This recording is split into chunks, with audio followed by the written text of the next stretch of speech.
নমস্কাৰ, আপুনি টিউন কৰিছে 90.4 FM ৰেডিঅ' ব্ৰহ্মপুত্ৰ আৰু ৰেডিঅ' ব্ৰহ্মপুত্ৰৰ আজিৰ ব্ৰহ্মপুত্ৰ আড্ডালৈ মই ভাস্কৰে আপোনাক স্বাগতম জনাইছোঁ। আৰু প্ৰতিদিনাৰ দৰেই আজিৰ ব্ৰহ্মপুত্ৰ আড্ডাটো আমি এটা বিশেষ বিষয় লৈ আপোনালোকৰ ওচৰলৈ আহিছোঁ। আৰু আজি বিশেষকৈ মাঘৰ বিহু আমাৰ সমাগত আৰু মাঘৰ বিহুৰ এই সময়ছোৱাতে আমাৰ বিশেষকৈ বিভিন্ন জনগোষ্ঠীয় লোকসকলে এই মাঘৰ বিহু কেনেধৰণে পালন কৰে বা ইয়াৰ ঐতিহ্য আৰু ইয়াৰ পৰম্পৰা কেনেধৰণৰ সেই বিষয়ে আজি আমি আলোচনা কৰিম। আৰু আপোনালোকে টিউন কৰিছে 90.4 FM ৰেডিঅ' ব্ৰহ্মপুত্ৰ আৰু ৰেডিঅ' ব্ৰহ্মপুত্ৰৰ আজিৰ ব্ৰহ্মপুত্ৰ আড্ডাত আপুনি অংশগ্ৰহণ কৰিবৰ কাৰণে আমালৈ ফোন কৰিব পাৰে। আমাৰ ফোন নম্বৰটো আপুনি নিশ্চয় জানে, তথাপিতো আমি আপোনাক জনাই দিছোঁ। আমাৰ ফোন নম্বৰ হৈছে 9954489439 9954489439।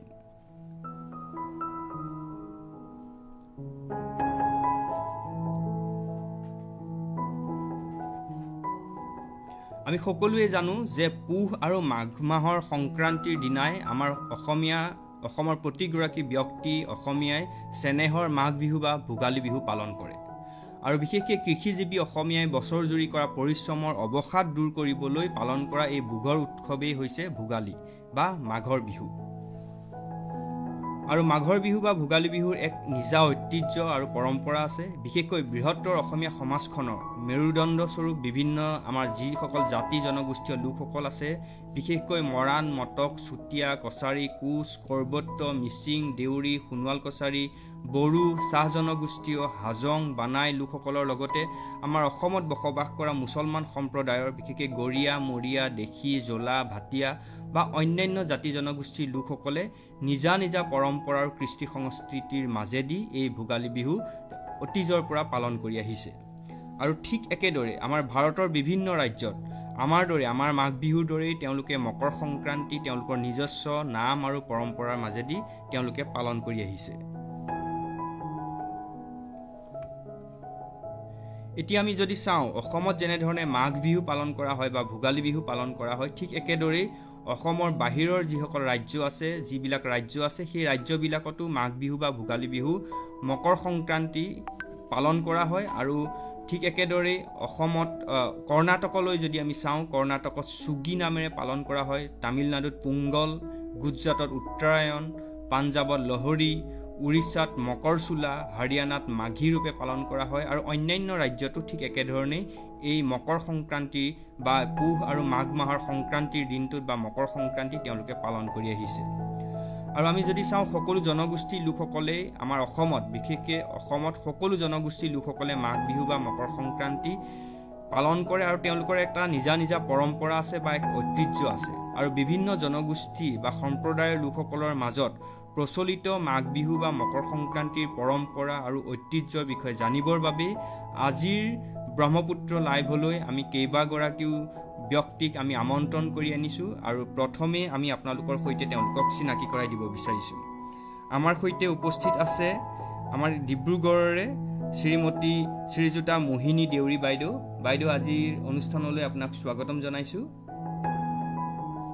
হয়, আমাৰ সৈতে উপস্থিত আছে বৰবৰুৱাৰ পৰা সুশীলা ৰাজবংশী বাইদেউ। আপোনাকো আজিৰ অনুষ্ঠানলৈ স্বাগতম জনাইছোঁ।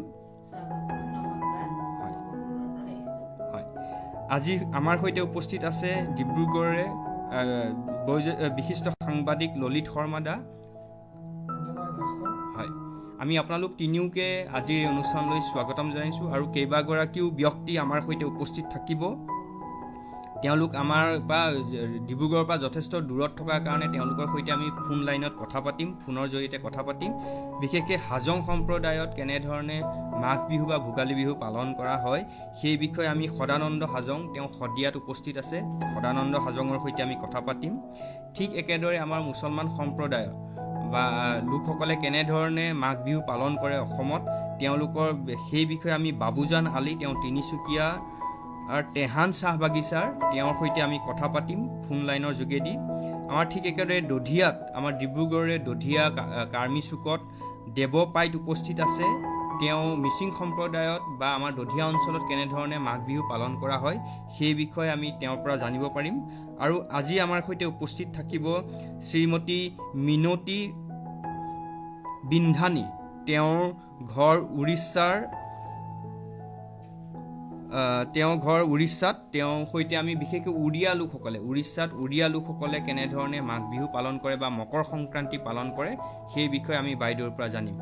আমি পুনৰ আপোনালোক সকলোকে আজিৰ অনুষ্ঠানলৈ স্বাগতম জনাইছোঁ আৰু আমাৰ শ্ৰোতাসকলকো জনাই দিছোঁ যে আজি মাঘ বিহু উপলক্ষে আমাৰ অসমৰ বিভিন্ন জনগোষ্ঠীয় লোকসকলে কেনেধৰণে মাঘ বিহু পালন কৰে, তাৰ পৰম্পৰা আৰু ঐতিহ্য কি সেই বিষয়ে আজি আমি আলোচনা কৰিম। আৰু আপোনালোকেও আমালৈ ফোন কৰিব পাৰে, আপোনালোকে কেনেধৰণে আপোনালোকৰ অঞ্চলত মাঘৰ বিহু পালন কৰা হয়, ভোগালী বিহু কেনেধৰণে পালন কৰা হয়, কি কি ৰীতি নীতি আছে বা আধুনিকতাৰ পৰশত এই ৰীতি নীতিসমূহৰ ওপৰত কেনেধৰণৰ প্ৰভাৱ পৰিছে সেই বিষয়ে আপোনালোকে আমাক জনাব পাৰিব। আমাৰ ফোন নম্বৰ 9954489439।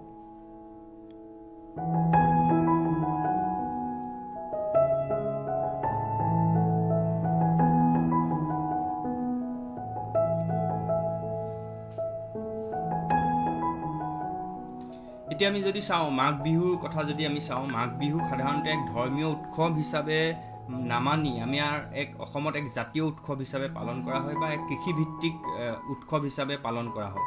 আৰু আমাৰ যদি প্ৰথমে আমি মোহিনী দেউৰী বাইদেউ আপোনাৰ পৰা জানিব বিচাৰিছোঁ, যদি আমি আমাৰ যিসকল ভূমিপুত্ৰ দেউৰী সম্প্ৰদায়ৰ লোকসকলৰ মাজত বিশেষকৈ মাঘ বিহু বা ভোগালী বিহু কেনেধৰণে আপোনালোকৰ পৰম্পৰা বা ঐতিহ্য কেনেকুৱা ধৰণৰ আছে। বিশেষকৈ আমাৰ ইয়াত যদি আমি অন্যান্য লোকসকলে মাঘ বিহু পুহৰ শেষৰ দিনটোত মাঘ বিহু, তাৰ আগদিনাখন উৰুকা তেনেধৰণে পালন কৰা হয়। আৰু আপোনালোকৰ দেউৰী সম্প্ৰদায়ৰ ক্ষেত্ৰত যদি আমি চাওঁ যে মাঘৰ প্ৰথমটো বুধবাৰৰ পৰা মাঘ বিহু পালন কৰা হয়।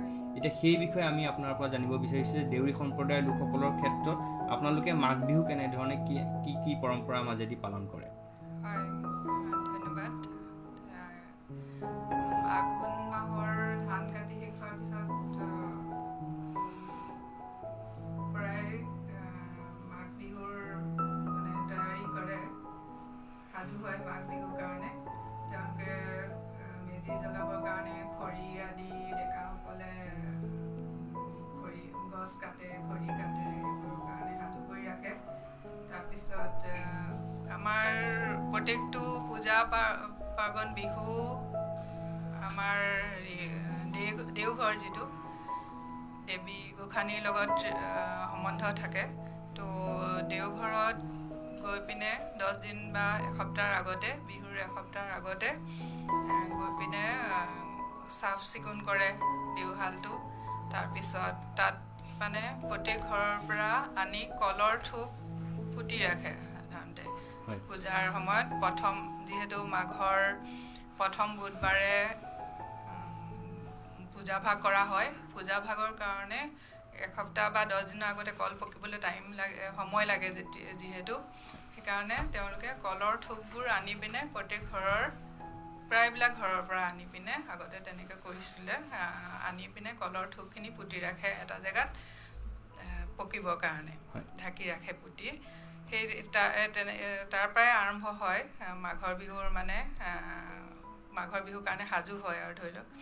তাৰপিছত যিটো প্ৰথম বুধবাৰে তেওঁলোকে পূজাৰীসকলে ধানঘৰত সোমায়, দেওঘৰ শালত সোমায়। তাৰপিছত তেওঁলোকে পূজা কৰে। প্ৰথমতে মণিকূটৰ ভিতৰত হাতীক হিচাপে পূজা কৰে। চাউল, কৰাই গুড়ি আৰু মাটিমাহৰ বিশেষকৈ অৰ্পণ কৰি দেৱতাক অৰ্পণ কৰি মণিকূটৰ ভিতৰত প্ৰথমতে পূজা কৰা হয়। তাৰপিছতহে সেই পূজাভাগ সম্পূৰ্ণ হোৱাৰ পিছতহে বাহিৰত আহি শক্তি দেৱীক হাঁহ, কুকুৰা, পাৰ আদিৰ বলি প্ৰদান কৰি প্ৰাণী জগতৰ সমূহ জগতৰ কল্যাণৰ হকে পূজা কৰা হয়। তাৰপিছত সেই যিখিনি বলি দিয়া হয় সেইখিনিৰে আকৌ প্ৰসাদ হিচাপে সকলোৱে গ্ৰহণ কৰে। হয়, এতিয়া আপোনালোকৰ ক্ষেত্ৰত দুদিন, এতিয়া যেনেকৈ মাঘৰ বিহুৰ ক্ষেত্ৰত যদি আমি চাওঁ, তেতিয়া প্ৰথম দিনাখন উৰুকা হ'ল, তাৰ পিছদিনাখন বিহু হ'ল। এতিয়া ঠিক একেধৰণে কেনেধৰণে আপোনালোকৰ 2টা দিন বা 3টা দিন কেনেধৰণে পালন কৰা হয়? প্ৰথমটো বুধবাৰত যিটো পালন কৰা হয় সেইটো উৰুকা বুলি কোৱা হয়নে নে বিহু? ইয়াত টেঙাপনীয়াসকলে মঙলবাৰ দিনাখন মন্দিৰত সোমায়, তেওঁলোকে উৰুকা বুলি মানে। আৰু কিন্তু দিবঙীয়াসকলে বুধবাৰে উৰুকা কৰে আৰু বৃহস্পতিবাৰে পূজা ভাগ কৰে। তো এতিয়া আপোনালোকৰ আমাৰ দেউৰীসকলৰ যদি চাওঁ 4টা খেল থাকে, এটা 4টা খেল। দিবঙীয়া, এটা টেঙাপনীয়া, এটা বৰগঞা আৰু এটা পাতৰ গঞা। পাটৰ গঞা। সেই 4টা খেলৰ মাজত কিবা তেনেকুৱা ধৰণৰ পাৰ্থক্য আছে নেকি? অকণমান সেই বাৰকেইটাত অকণমান পাৰ্থক্য আছে। দিবঙীয়াসকলে বৃহস্পতিবাৰেহে পূজা ভাগ কৰে, বুধবাৰে ধানঘৰত সোমাই মানে চাফ চিকুণ কৰে, হেৰি কৰে। পিছদিনাখন বলি পঠা যিখিনি পূজা পাৰ্বণ কৰে সেইখিনি বৃহস্পতিবাৰে কৰে। কিন্তু টেঙাপনীয়া আৰু বৰগীয়াসকলে মঙলবাৰে ধানঘৰত সোমায় আৰু বুধবাৰে সেই বলি পথাৰখিনি কৰে। তাৰপিছত ৰাজহুৱাত দেওঘৰত যেতিয়া দেওশালটোকে তেওঁলোকে দেওঘৰ বুলি কয় আৰু দেওঘৰত যেতিয়া বিচু পূজা হৈ যায়, তাৰপিছত নিজৰ নিজৰ ঘৰত গৈ পিনে পৰিয়াল আৰু বংশৰ যিবিলাক মৰা মৃতক আছিলে পিণ্ড দিয়ে, মৰা মৃতকক পিণ্ড দিয়ে। তাৰপিছত মানে ইঘৰে সিঘৰত তাৰপিছতহে বিহু খাবলৈ যায়। আৰু ডেকা ল'ৰা ছোৱালীবিলাকে ঘৰে ঘৰে গৈ পিনে বিহু মাৰি বিহু খায়। বিহু মাৰে মানে ঘৰৰ ভিতৰতে এনেকৈ মানে ভিতৰতে মাৰি খায়। বহাগৰ বিহু ধৰণে নহয়, তেনেকৈ নহয়। ঘৰৰ ভিতৰতে চাংঘৰ যিহেতু আছিলে আগতে, ঘৰৰ ভিতৰতে বিহু মাৰি তেনেকৈ নিজৰ সংস্কৃতি বজাই ৰাখিছে আৰু বজাই ৰাখে।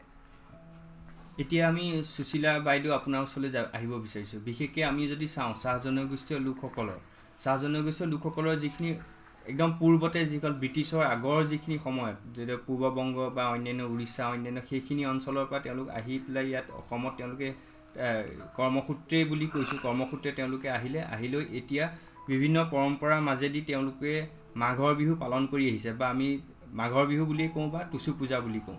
মাঘৰ বিহু আৰু টুচু পূজাৰ মাজত পাৰ্থক্য আছে। এতিয়া আপোনালোকৰ ক্ষেত্ৰত টুচু পূজা বুলি আমি ক'ব পাৰোঁ যে মকৰ সংক্ৰান্তিৰ দিনটোতে তেওঁলোকে টুচু পূজা পালন কৰে। এতিয়া আপোনালোকৰ টুচু পূজাৰ বিষয়ে আমি কিছু কথা জানিব বিচাৰিছোঁ। হয়, আমাৰ টুচু পূজাটো হৈছে কৃষি উৎসৱ। আঘোণ মাহত যেনেকুৱা ভোগালী বিহুত মানুহে ভোগালী পাতে, তেনেকুৱা চাহ জনগোষ্ঠীৰ লোকসকলে এই ধান চপোৱাৰ পিছত ভোগালী বিহু হিচাপেই পালন কৰে এইটো। কিন্তু আমাৰ চাহ জনগোষ্ঠীয় ভাষাত, চাদ্ৰী ভাষাত মানে পৌষ পৰৱ বা মাঘ বিহু বুলি কোৱা হয়। তো মাঘ বিহুত টুচু পূজাত হেৰি কৰে। টুচু পূজা পুষ মাহতে মানে আৰম্ভ কৰে। ধৰক যিদিনাখন সংক্ৰান্তি হয় সেইদিনাখন জাগৰণ বুলি কোৱা হয়। তো জাগৰণ 5 দিন 3 দিন বা 7 দিনৰ আগতে মানে তেওঁলোকে মানে টুচু পূজাৰ কাৰণে প্ৰস্তুতি চলায়। তো 5 গৰাকী 7 গৰাকী কুমাৰী ছোৱালী মানে বিবাহিত নোহোৱা ছোৱালী তেওঁলোকে মানে এই পূজা ভাগ কৰিবৰ কাৰণে মানে দেৱীক সন্তুষ্ট কৰিবৰ কাৰণে বা এই পূজাটো আৰম্ভ কৰিবৰ কাৰণে তেওঁলোকে আগৰ পৰাই 5 দিন বা 3 দিনৰ আগৰ পৰাই মানে সেই প্ৰস্তুতি চলায়। তো তেওঁলোকে সেইকেইদিন ব্ৰত পুৰা ভালকৈ পালন কৰে। তেওঁলোকে মানে এনেই ধৰক বাকী কেইদিন ইটো সিটো কৰিলেও সেই যিকেইদিন টুচু পূজাৰ কাৰণে প্ৰস্তুত হয় তেওঁলোকে মানে অনীতি অন্যায় বা মিছা কথা কোৱা এইবোৰৰ পৰা প্ৰায় আঁতৰি থাকে। তেওঁলোকে সদায় মানে সাত্বিকভাৱে থাকিবৰ বাবে, সৎভাৱে চলিবৰ কাৰণে চেষ্টা কৰে। আৰু যিগৰাকী আটাইতকৈ এই টুচু পূজাৰ বিষয়ে বা টুচু দেৱীক ভালকৈ পূজা অৰ্চনা কৰিব জানে, নীতি নিয়ম কৰিব জানে, তেওঁলোকৰ ভিতৰৰে এজন বয়সস্থ মানুহক টুচুৰ মা মানে টুচুমণি বুলি কোৱা হয়, মাক পাতি লয়। আৰু টুচু দেৱীক শিৱৰ জীয়েক বুলিও কোৱা হয়। কিছুমানে চাহ জনগোষ্ঠীৰ বিভিন্ন লোকে বিভিন্ন ধৰণে মানে তেওঁ টুচু পূজাটোক বা টুচু দেৱীক মানে হেৰি কৰি লয়। কিছুমানে পাৰ্বতী বুলিও কয়, কিছুমানে লক্ষ্মী ৰূপেও পূজা কৰে, কিন্তু শিৱৰ জীয়েক বুলিয়েই প্ৰাধান্য আছে। তো তেওঁলোকে যিগৰাকী টুচুমণিৰ মাক থাকে তেওঁ নাচ গানতো পাকৈত আৰু পূজা অৰ্চনাতো পাকৈত থাকে। তো তেওঁ মানে কি কৰে, এই নীতি নিয়মবোৰ যিকেইজন মানে কিশোৰী ছোৱালী থাকে, বিয়া নোহোৱা ছোৱালী, তেওঁলোকক শিকাই বুজাই লয়। আৰু তেওঁলোকৰ ভিতৰতো হয়তো যেতিয়া এখেতৰ বয়স হৈ যায় তেতিয়া সেই পিছৰ কেইগৰাকীয়ে যিজন পাকৈত থাকে নাচ গানতে হওক পূজা অৰ্চনাতে, তেওঁক তেতিয়া টুচুমণিৰ মাক পাতে মানে। আৰু টুচুক দেৱী হিচাপে পূজা কৰে, পুৰুষ প্ৰধান নহয় দেৱী, নাৰী আৰু এইটো নাৰী কেন্দ্ৰিকেই পূজা। টুচু পূজাটো। এতিয়া মাঘ বিহুক যেনেকৈ আমি কৃষিভিত্তিক এটা উৎসৱ বুলি পালন মানে ধৰি লওঁ, হয় ঠিক একেধৰণে আমি চাহ জনগোষ্ঠীয় লোকসকলৰ ক্ষেত্ৰত টুচু পূজাক বিশেষকৈ নাৰী কেন্দ্ৰিক এটা অনুষ্ঠান বুলি ক'ব পাৰোঁনে, নে ইয়াৰ লগত কৃষিৰ লগত কিবা ইয়াৰ সম্পৰ্ক আছে? আছে কৃষি উৎসৱৰ লগতো ইয়াৰ সম্পৰ্ক আছে আৰু নাৰী কেন্দ্ৰিকো হয়। কৃষি মানে এই ধান চপাই মেলি এই পুষ পৰৱত মানে প্ৰায় চাহ জনগোষ্ঠীৰ মানুহৰ ঘৰত এনেইতো দুখীয়াই তেওঁলোকে, কিন্তু এই মাঘ বিহুটো তেওঁলোকে মানে দুখীয়া হিচাপে দুখীয়া ঘৰতো মানে এসাঁজ ভালকৈ খাবলৈ পায়, ভোগৰ উৎসৱ হিচাপে তেওঁলোকে। সেইটো কাৰণে মানে এই কৃষিভিত্তিক উৎসৱেই হয়, কিন্তু নাৰীসকলে সেইটো বেছিকৈ ভাগ লয়। কিন্তু আজিকালি পুৰুষো লয়, তাত ইমান মানে বেছিকৈ প্ৰাধান্য আছে ইয়াত নাৰীৰ, পুৰুষসকলে ইমান বেছি প্ৰাধান্য নাপায়। তথাপিও এই জাগৰণ যেতিয়া কৰে, গীত মাত গায়, টুচু দেৱীক সন্তুষ্ট কৰে, তেতিয়া মানে ডেকা গাভৰু চবেই মানে ভাগ লয়। পুৰুষ ডেকা বুঢ়া বুঢ়ী সকলোৱে ভাগ ল'ব পাৰে আৰু ভাগ লয় তেওঁলোকে। আৰু ইয়াৰ বহুত দীঘলীয়া ইতিহাস আছে, সেইবোৰ ক'বলৈ নাযাওঁ, ক'লেও আমি শুনিবলৈ ভালহে পাওঁ। হয় নহয়, সেইটো কোৱা নাই আৰু। তো টুচু সেই 5 দিনীয়া 7 দিনীয়া পালন কৰে। মকৰ সংক্ৰান্তিৰ দিনাখনেই গোটেই ৰাতি উজাগৰে থাকে। সেইদিনাখন কোনো মানে যিকেইজন পালন কৰে টুচু উৎসৱ তেওঁলোকে নুশুৱে, তেওঁলোকে গোটেই ৰাতিটো ডেকা গাভৰুৱে হওক বা টুচুৰ ঘৰত তেওঁলোকে নুশুৱে। আৰু গোটেই ৰাতি সেইটো পৰম্পৰা আছে আমাৰ চাহ জনগোষ্ঠীৰ লোকসকলৰ।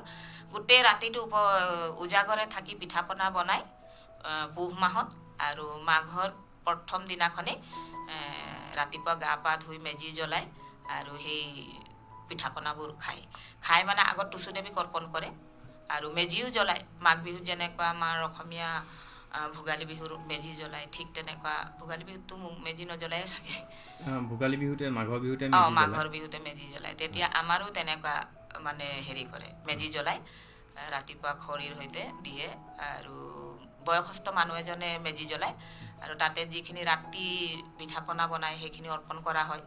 আৰু অৰ্পণ কৰি বেঞ্জিত জুই যেতিয়া নুমায় তেতিয়া তাৰ ফুট লয়, ছাইৰ ফুট লয়, আৰু যি মানে খৰি থাকি যায় সেইখিনি মানে ঘৰত নি পিছফালে কিবা বাৰী চাৰীত দিয়ে বোলে, কিবা অমংগল নাশ হয় বুলি কোৱা হয়। আৰু সেই তেনেকুৱা এইটো টুচু পূজাৰ হেৰি আছে। আৰু কাঠ আলু খোৱাৰ মানে নিয়ম আছে। ৰাতিপুৱা মানে যেতিয়া পূজা অৰ্চনা কৰিলে প্ৰথম মানে আমি পিঠা পনা বিভিন্ন ধৰণৰ পিঠা পনা বনাই, পুচ পিঠা বিশেষকৈ বেছি গুৰুত্ব দিয়ে আমাৰ চাহ জনগোষ্ঠী লোকসকলৰ, সেইটো পিঠা বনায়। তো তেওঁলোকে প্ৰথমতে পিঠা মুখত নিদিয়ে, তেওঁলোকে প্ৰথমতে কাঠ আলু দিব লাগে। এনেকুৱা লোকবিশ্বাস আছে আৰু যদি কাঠ আলুটো নাখায় তেতিয়াহ'লে বোলে গাহৰি জন্ম, অহা জন্মত গাহৰি জন্ম পায় বুলি। তিল খায়, খামালুটো খায় প্ৰথমতে, খামালুটো খাবই লাগিব প্ৰথমতে। যিমানে ল'ৰা ছোৱালী খাব নিবিচাৰিলেও অকণমান হ'লেও চেলেকাই দিয়ে, তাৰপিছত তিল দিয়ে, তিলৰ পিছতহে বাকী পিঠা পনা খাব পাৰে। মানে এনেকুৱা চাহ জনগোষ্ঠীৰ লোকসকলৰ পৰম্পৰা আছে।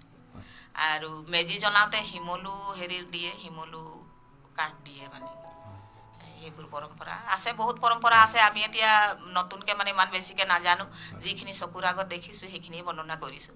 আৰু ঠাইভেদে এই পৰম্পৰাবিলাকৰ কিছু পাৰ্থক্যও থাকে, দেখা যায়। এতিয়া চাহ জনগোষ্ঠীয় লোকসকলৰ মাজতেই আৰু বিভিন্ন ধৰণৰ বেলেগ বেলেগ জনগোষ্ঠীৰ লোকসকল একেলগকে আমি চাহ জনগোষ্ঠীয় বুলি কওঁ।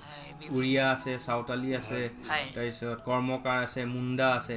এতিয়া হয়তো বেলেগৰ কিছু পাৰ্থক্য ইফাল সিফাল হ'ব পাৰে। হয়, সেইবোৰ আছে। হয়, এতিয়া আমি ললিত শৰ্মাদা আপোনাৰ ওচৰলৈ যাব বিচাৰিছোঁ। বিশেষকৈ আপুনি ডিব্ৰুগড় চহৰতেই বসবাস কৰে, মানে সম্পূৰ্ণৰূপে আপুনি চহৰীয়া হৈও আপুনি মাৰোৱাৰী সম্প্ৰদায়ৰ, আজি আপোনাক চহৰীয়াও যদি মাৰোৱাৰী সম্প্ৰদায়ৰ বিশেষকৈ আপোনালোকৰ মাজত মাঘ বিহু, আমাৰ ইয়াত এতিয়া মাঘ বিহু বুলি কয়, আপোনালোকে মকৰ সংক্ৰান্তি বা কেনেধৰণে পালন কৰে সেই বিষয়ে আপোনাৰ পৰা জানিব বিচাৰিছোঁ। মকৰ সংক্ৰান্তি যিটো উৎসৱ, সেই উৎসৱটো আমাৰ সমাজত বিশেষকৈ যিবিলাক মহিলা, ঘৰৰ মহিলাসকলে মানে আৰু পুৰুষসকলে দুয়োজনে পালন কৰে।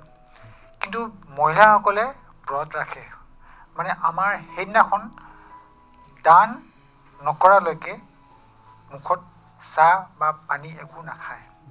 মানে সেইদিনাখন দান দিয়াটো খুব মানে মূল্যৱান মানে বহুত ভাল কাম বুলি হেৰি কৰা হৈছে আগৰ পৰাই। গতিকে ধনী হওক বা দুখীয়া পৰিয়াল হওক, নিজৰ যি শক্তি সেই শক্তি অনুসৰি কোনোবাই কাপোৰ দিয়ে, গৰম কাপোৰ দিয়ে, বা কোনোবাই খোৱা বস্তু দিয়ে। আৰু মহিলাসকলে এটা নিয়ম, যিটো নেকি 14টা বস্তু, 14 যিকোনো বস্তু দিব পাৰে, খোৱা বস্তু, কাপোৰ, মানে 14গৰাকী মহিলাক দিয়ে, বিতৰণ কৰে। প্ৰত্যেকগৰাকী মহিলা মানে বাধ্যতা দিবই লাগিব। এইটো মানে বংশ বৃদ্ধিৰ বা ঘৰত সুখ শান্তিৰ বা দান কৰিলে মানে বৃদ্ধি হয়, এইটো কোৱা হৈছে। সেইটো এই মকৰ সংক্ৰান্তিৰ দিনাখন পালন কৰে প্ৰত্যেক ঘৰতে। মানে ঘৰে ঘৰে গৈ মানুহে এইবিলাক দান দক্ষিণা দি শান্তি লাভ কৰে। দ্বিতীয়তে হ'ল যিকেইটা পুৰুষ, তেওঁলোকে ঠাণ্ডা পানীৰে স্নান কৰে। মানে কোনোবাই নদীত যায় বা ওচৰত পুখুৰীতে যায়, য'ত যেনেকৈ সুবিধা আছে। মানে এনেকুৱা হয় যে নদীত স্নান কৰিলে সেইদিনাখন খুব পুণ্য হয়। কিছুমানেতো গংগা নদীলৈ যায়, মানে য'ত য'ত যাৰ সুবিধা আছে। ওচৰত যদি কোনোবা নদী আছে তালৈকে যায়গৈ। লগতে এই সময়ত কিছুমান খাদ্য আছে, বিশেষ খাদ্য। সেই খাদ্যটো হ'ল ঘেৱৰ। ঘেৱৰ বস্তুটো যিটো বনায়, সেইটো ময়দা আৰু গাখীৰ দি বনায়। এই গাখীৰ আৰু ময়দা মিহলি এই বস্তুটো বনাওঁতে কমেও এটা ঘেৱৰ বনাওঁতে কমেও আধা ঘণ্টা লাগে। আৰু যেতিয়া পকি যায়, পকাৰ পিছত তাক মানে চেনীৰ যিটো ঘোলা তাত ঢালি দিয়ে। আজিকালিতো বিভিন্ন ধৰণে বনায়, মলাই চলাই দি কিনে বা ক্ৰীম দি কিনে বনায়। খোৱাত খুব টেষ্টি, আৰু এইটো খাবই লাগিব। প্ৰত্যেক ঘৰতে প্ৰত্যেক সদস্যই খাবই লাগিব। মানে মকৰ সংক্ৰান্তি বুলি ক'লে ঘেৱৰ ঘৰত থাকিব লাগিব। তিল দান কৰিব লাগিব, তিল খাবই লাগিব, নিজৰ ঘৰৰ তিল খাবলৈ কয়। আৰু এটা যিবিলাক গৃহস্থ, তেওঁলোকে তিল কুটা বুলি কয়। মানে তিলৰ ওপৰত মানে হাতটো ঘূৰাই তাক কিবা পইচা দান দি তাৰপিছত সেইটো আৰু কাৰোবাক দি দিব, ঘৰত নাৰাখে। এয়া হ'ল আমাৰ যিটো মকৰ সংক্ৰান্তি পালন কৰা। মানে সেইদিনাখন ৰাতিপুৱাৰ পৰা গধূলিলৈকে যিমান দান দিব পাৰে, অন্য দিনত দান দিয়াতকৈ মকৰ সংক্ৰান্তিৰ দিনাখন যিটো দান কৰি যিটো পুণ্য লাভ কৰে, চবেই সেইটো কৰিব বিচাৰে, সৰ্বশ্ৰেষ্ঠ বুলি কয়। আৰু লগতে অসমত এতিয়া যিবিলাক মাৰোৱাৰী আছে, তেওঁলোকে এতিয়া আজিকালি ঘৰত মানে পিঠা, ঘিলা পিঠাও আজিকালি অলপ মানে ঘৰত নবনালেও বজাৰৰ পৰা আনি মানে সেইবোৰ আৰু মানে গ্ৰহণ কৰে। এয়া মানে গাঁৱতে হওক বা চহৰতে হওক, চবতে লাহে লাহে মানে পিঠাটো খুব ভাল পায়। এতিয়া ধৰি লওক আপোনালোক আমাৰ যিসকল ইয়াত মাৰোৱাৰী সম্প্ৰদায়ৰ ব্যক্তি আছে, তেওঁলোকটোতো বহু বছৰৰ আগতেই ৰাজস্থানৰ মাৰোৱাৰৰ পৰা আহি ইয়াত তেওঁলোকে বসতি স্থাপন কৰিলে।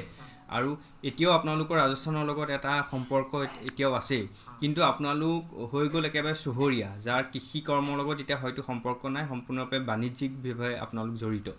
এতিয়া তাৰ যিবিলাক পৰম্পৰা, সেই পৰম্পৰাবিলাক এতিয়াও অক্ষুণ্ণ আছেনে? তাত কিছু মানে হিনদেৰি ঘটিছে? তাত মানে একো সলনি হোৱা নাই, দুই এটা হ'ব পাৰে, কিন্তু পৰম্পৰাগত একে আছে বৰ্তমানলৈকে। আৰু খেতি বাতি কৰা লোকৰ সংখ্যাটো এতিয়া লাহে লাহে কমি আহিছে, সেইটোতো আমি লক্ষ্য কৰিছোঁ এতিয়া। কাৰণ বিশেষকৈ নৱপ্ৰজন্মই আজিকালি ব্যৱসায় বাণিজ্যত বেছি গুৰুত্ব দিছে, কোনোবাই চাকৰিত দিছে বা নিজৰ নিজৰ পেচাত নাই। কিন্তু এই কৃষি ভিত্তিত মানে এতিয়া গাঁৱত যিকেইটা আছে সেইকেইটা এতিয়াও কৃষিয়ে কৰি আছে।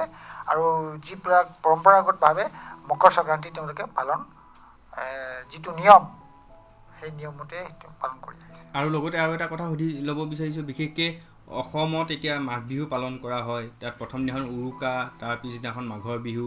তাত আমাৰ এতিয়া আপুনি ইতিমধ্যে কৈছে যে বিভিন্ন ধৰণৰ ঘিলা পিঠা, তিল পিঠা, সুতুলি পিঠা অন্যান্য তেনেকুৱা ধৰণৰ আমাৰ যিখিনি পৰম্পৰা আছে খাদ্যভাস আছে সেইখিনি আলহী আহিলে সেইকেইটা কিন্তু দিয়ে কিন্তু এতিয়া সেইটোৰ লগত আপোনালোকৰ কেনেধৰণৰ এতিয়া অসমীয়া মানে কিছুমান শিকিছে কিছুমান ঘৰ শিকিছে আমি বনাব মানে শিকিছে আজিকালি মানে ব্যঞ্জন কেনেকুৱা খাদ্যবিলাক বস্তু মানে আজিকালি ইউটিউবৰ চিউবোৰ চাই মানে বহুত শিকেতো গতিকে কিছুমান মই দেখিছোঁ যে বহুতে মানে পিঠা বনাবলৈ শিকিছে পিঠা হওক ঘিলা পিঠা হওক এইবিলাক শিকিছে এতিয়া মানে আপোনালোকৰ বিহু গীতাৰ দিনত যদি আমি কোনোবা মাৰোৱাৰী সম্প্ৰদায়ৰ মানুহ এঘৰলৈ যাওঁ তেতিয়া আমি পিঠা ঘিলা পিঠা তিল পিঠা মানে চব নহয় কিন্তু কিছুমান ঘৰত মানে এতিয়া লাহে লাহে মানে আলহী আহিলে দিবলৈ আৰম্ভ কৰিছে আৰু ভাল পায় মানে আৰু মই নিজে কৈছোঁ মোৰ এজন বন্ধু মই বাহিৰত যাওঁতে মোক কৈছে তই অসমৰ পৰা পিঠা লৈ আহিবি মই একদম ভালকৈ পিঠা লৈ গৈছোঁ মোৰ ল'ৰাটো বম্বে গৈছে সিও পিঠা লৈ গৈছে স্পেচিয়েলি ইমানে ভাল পায় এতিয়া আমাৰ সৈতে উপস্থিত হৈছেই শ্ৰীযুত ভূষণজ্যোতি সন্দিকৈ দা ভূষণ দা আপোনাক আজিৰ অনুষ্ঠানলৈ স্বাগতম জনাইছোঁ আৰু লগতে ডক্টৰ লোহিত শইকীয়া ছাৰো আমাৰ মাজত আহি উপস্থিত হৈছেই ছাৰ আপোনাকো আজিৰ অনুষ্ঠানলৈ স্বাগতম জনাইছোঁ আৰু প্ৰথমেই ভূষণজ্যোতি সন্দিকৈ দা আপোনাৰ ওচৰলৈ যাব বিচাৰিছোঁ বিশেষকৈ আমি যদি চাওঁ মাঘ বিহু অসমত যদি আমি মাঘ বিহু যদি চাওঁ মাঘ বিহুক এক ধৰ্মীয় উৎসৱ হিচাপে পালন কৰা নহয় এক জাতীয় উৎসৱ বা এক কৃষিভিত্তিক উৎসৱ হিচাপে পালন কৰা হয় আৰু অসমত আমাৰ বিভিন্ন জাতি জনগোষ্ঠীৰ লোকসকলে দেউৰী মিচিং হাজং বানাই কছাৰী কলিতা মটক এনেকুৱা ধৰণৰ বিভিন্ন ধৰণৰ জনগোষ্ঠীয় লোকসকল লগ লাগি অসমীয়া সমাজখন গঢ় লৈ উঠিছে আৰু এতিয়া এই মাঘ বিহুৰ দৰে এটা পৰম্পৰা বা এটা সংস্কৃতিয়ে এই গোটেই আমাৰ যিমানখিনি জাতি জনগোষ্ঠীৰ লোক আছে সেইসকলক একগোট কৰি ৰখাত কেনেধৰণে সহায় কৰিছে বা ইয়াৰ ভূমিকাটো কেনেকুৱা ধৰণৰ বুলি আপুনি ভাবে হয় ধন্যবাদ আচলতে পুহ আৰু মাঘৰ সংক্ৰান্তিত মাঘ বিহুটো পালন কৰা হয় মূলতঃ এইটো কৃষিভিত্তিক উৎসৱ বিশেষকৈ এই সময়ছোৱাত পথাৰৰ পৰা শস্য চপাই শেষ কৰা হয় ধান হওক বা অন্যান্য প্ৰধান যিবিলাক খেতিয়ে হওক সাধাৰণতে মানুহৰ ঘৰত উভৈনদী হৈ থাকে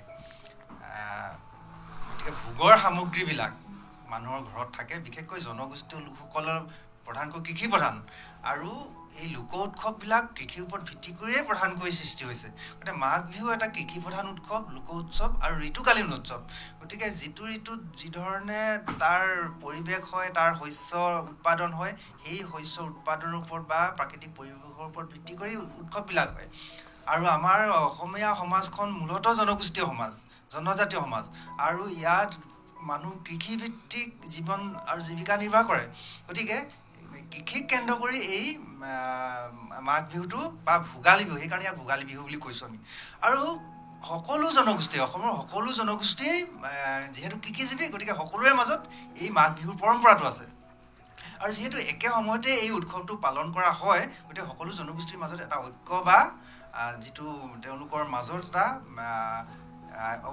মানে আত্মীয়তাৰ ভাৱ আছে কি কাৰণে যে সকলোৱে এই উৎসৱটো পালন কৰে আৰু তাতোকৈ ডাঙৰ কথা হ'ল কি উৎসৱটোৰ লগে লগে কিছুমান পৰম্পৰা গঢ় লৈ উঠে আৰু সেই পৰম্পৰাবিলাকো সাধাৰণতে কি হয় কৃষি অৰ্থনীতিৰ ভিত্তিত হয় যে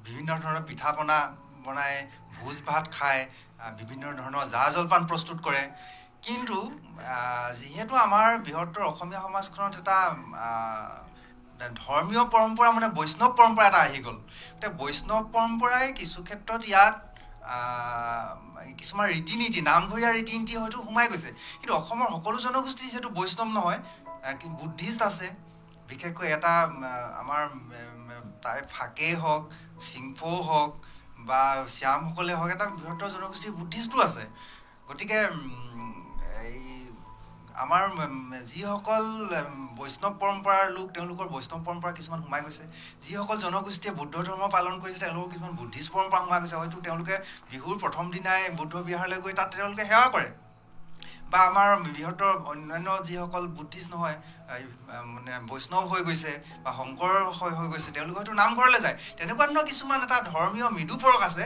হ'লেও মূলতঃ কিন্তু কৃষিভিত্তিক। ভোজ খোৱা, জলপান খোৱা, জলপান প্ৰস্তুত কৰা, অতিথিক খুওৱা, সেই গোটেই কথাখিনি কিন্তু কৃষিভিত্তিক। গতিকে মূলতঃ এইটো এটা কৃষিভিত্তিক উৎসৱ। আৰু পিছত কিছুমান মানে বস্তু মানে তত্ত্ব যে বিষু শব্দৰ পৰাই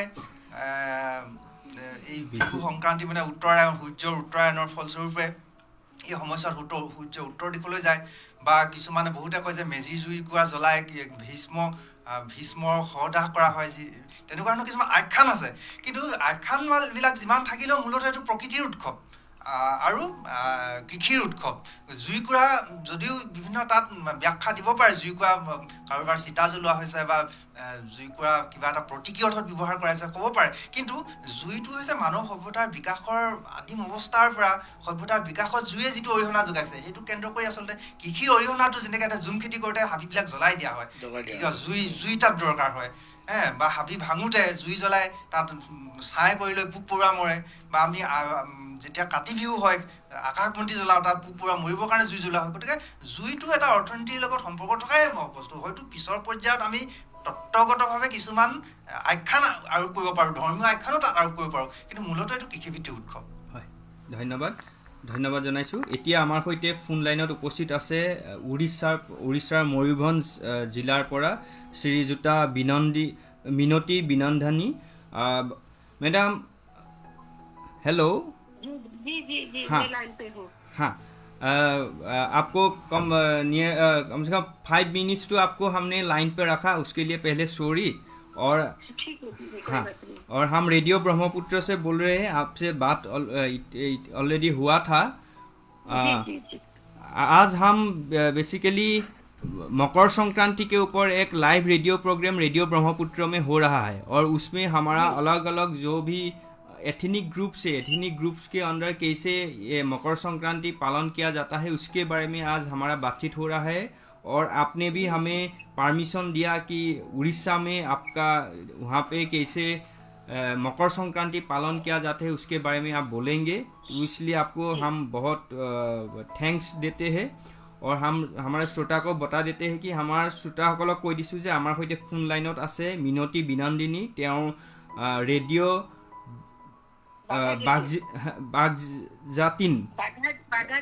বাঘাজতীন ময়ূৰভঞ্জ ডিষ্ট্ৰিক্টৰ এটা কমিউনিটি ৰেডিঅ' ষ্টেচন और তেওঁ फाउंडर। और मैडम आपसे अभी जानना चाहते हैं आपके वहाँ पे कैसे मकर संक्रांति पालन किया जाता है? ये हमारा उड़ीसा में तो ये मकर संक्रांति पालन होता है, लेकिन ये जो मयूरभंज डिस्ट्रिक्ट है वो डिस्ट्रिक्ट में ये खासकर ये मकर संक्रांति को पालते हैं। तो इसमें क्या होता है कि जो नया चावल आता है, वो जो खेती के बाद नया धान और चावल आता है, और नया चावल में एक पूजा होता है। और पहले से ही वो सुनिए काल मकर संक्रांति है तो आज से वो चावल को धो के रखेंगे, और उसके बाद जो मकर संक्रांति के दिन सुबह ये अर्ली मॉर्निंग से ये सब उठ के नदी या पुष्करिणी ऐसे ही कुछ स्नान करते हैं और मंदिर में दर्शन करते हैं। उसके बाद ये घर में कुछ पूजा होता है। वो जो चावल होता है भिगो के रखते हैं, उसमें एक मकर चावल बनाते हैं। उसमें दही, दूध, फल और छेना ये सब मिला के एक मकर चावल बनाते हैं। और वो शाही ये पड़ीसा बंधु बांधव ये सब जो है उसमें बांटते हैं। और कुछ ऐसे जो कुछ बनाते हैं मकर, जो जिसको खिलाएगा उसको मकर बुलाते हैं। ये एक परंपरा है।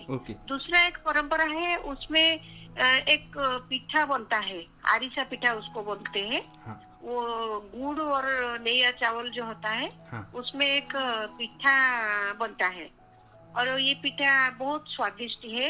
वो हर घर में ये चावल पिठा बनता है। और एक जो हिंदी में बोलते हैं पोहा, और हमारा उड़िया में बोलते हैं चूड़ा। हम शीरा बोलते हैं इसको। हाँ चूड़ा, हाँ चूड़ा और केला और गुड़ ये सब मिला के भी कुछ भोग बनाते हैं।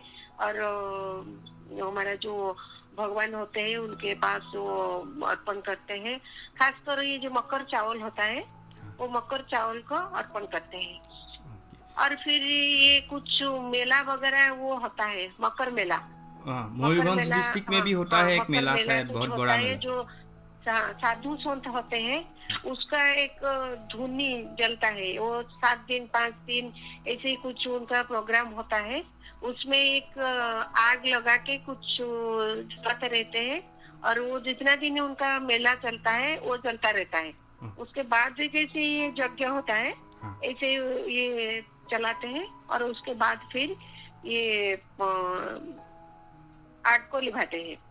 और दूसरा एक परंपरा है जो लड़की का शादी हो गया है उसको बुलाते हैं, ये पिता के घर को वो बुलाते हैं, वो आते हैं और वो जो ससुराल जाती है उसके साथ ये जो आरिसा पिठा और चूड़ा और एक साकर मिलता है यहाँ।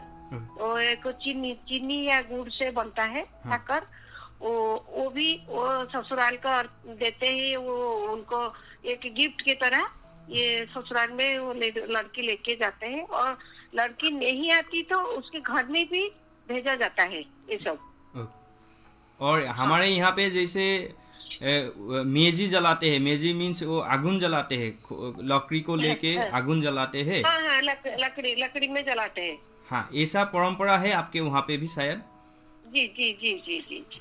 हाँ, तो बहुत अच्छा लगा मैडम, आपने उड़ीसा में बेसिकली आपके मयूरभंज डिस्ट्रिक्ट में मकर संक्रांति कैसे पालन किया जाता है उसके बारे में हमारे रेडियो ब्रह्मपुत्र के श्रोता को। मयूरभंज में भी एक और दूसरा ये तो लोकल फेस्टिवल है और जो ट्राइबल पीपुल है हाँ। उनका एक वो जो हमारा जैसे श्राद्ध होता है ये सब होता है। ये जो आदिवासी लोग हैं उनका ये मकर पर्व उसको बोलते हैं टुसु पर्व।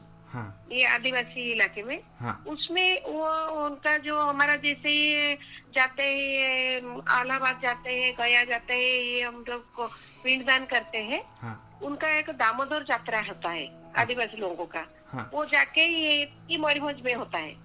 वो जाके ये उनको पिंडदान करते हैं और वो जो रिटर्न आते हैं वो जो आदिवासी का पारंपरिक वाद्य मादल, वो मादल बजा के और नाच गाना करके वो लोगों को रास्ते से रिसीव करते हैं। हाँ। तो टुसु पूजा हमारे यहाँ पे भी मनाया जाता है। हमारा जो साय बागान है, साय बागान में बहुत सारे लोग हैं, सभी लोग टुसु पूजा पालन करते हैं। और आज हमारे साथ टुसु पूजा के बारे में ही बोल रहे हैं हमारा मैडम यहाँ पे है सुशीला राजवंशी बाइडो, वो भी साय बागान के एरिया से है। तो वो हमें टुसु पूजा के बारे में बता रहे। तो आपने भी टुसु पूजा वहाँ पे कैसे पालन किया जाता है उसके बारे में आपने बताया।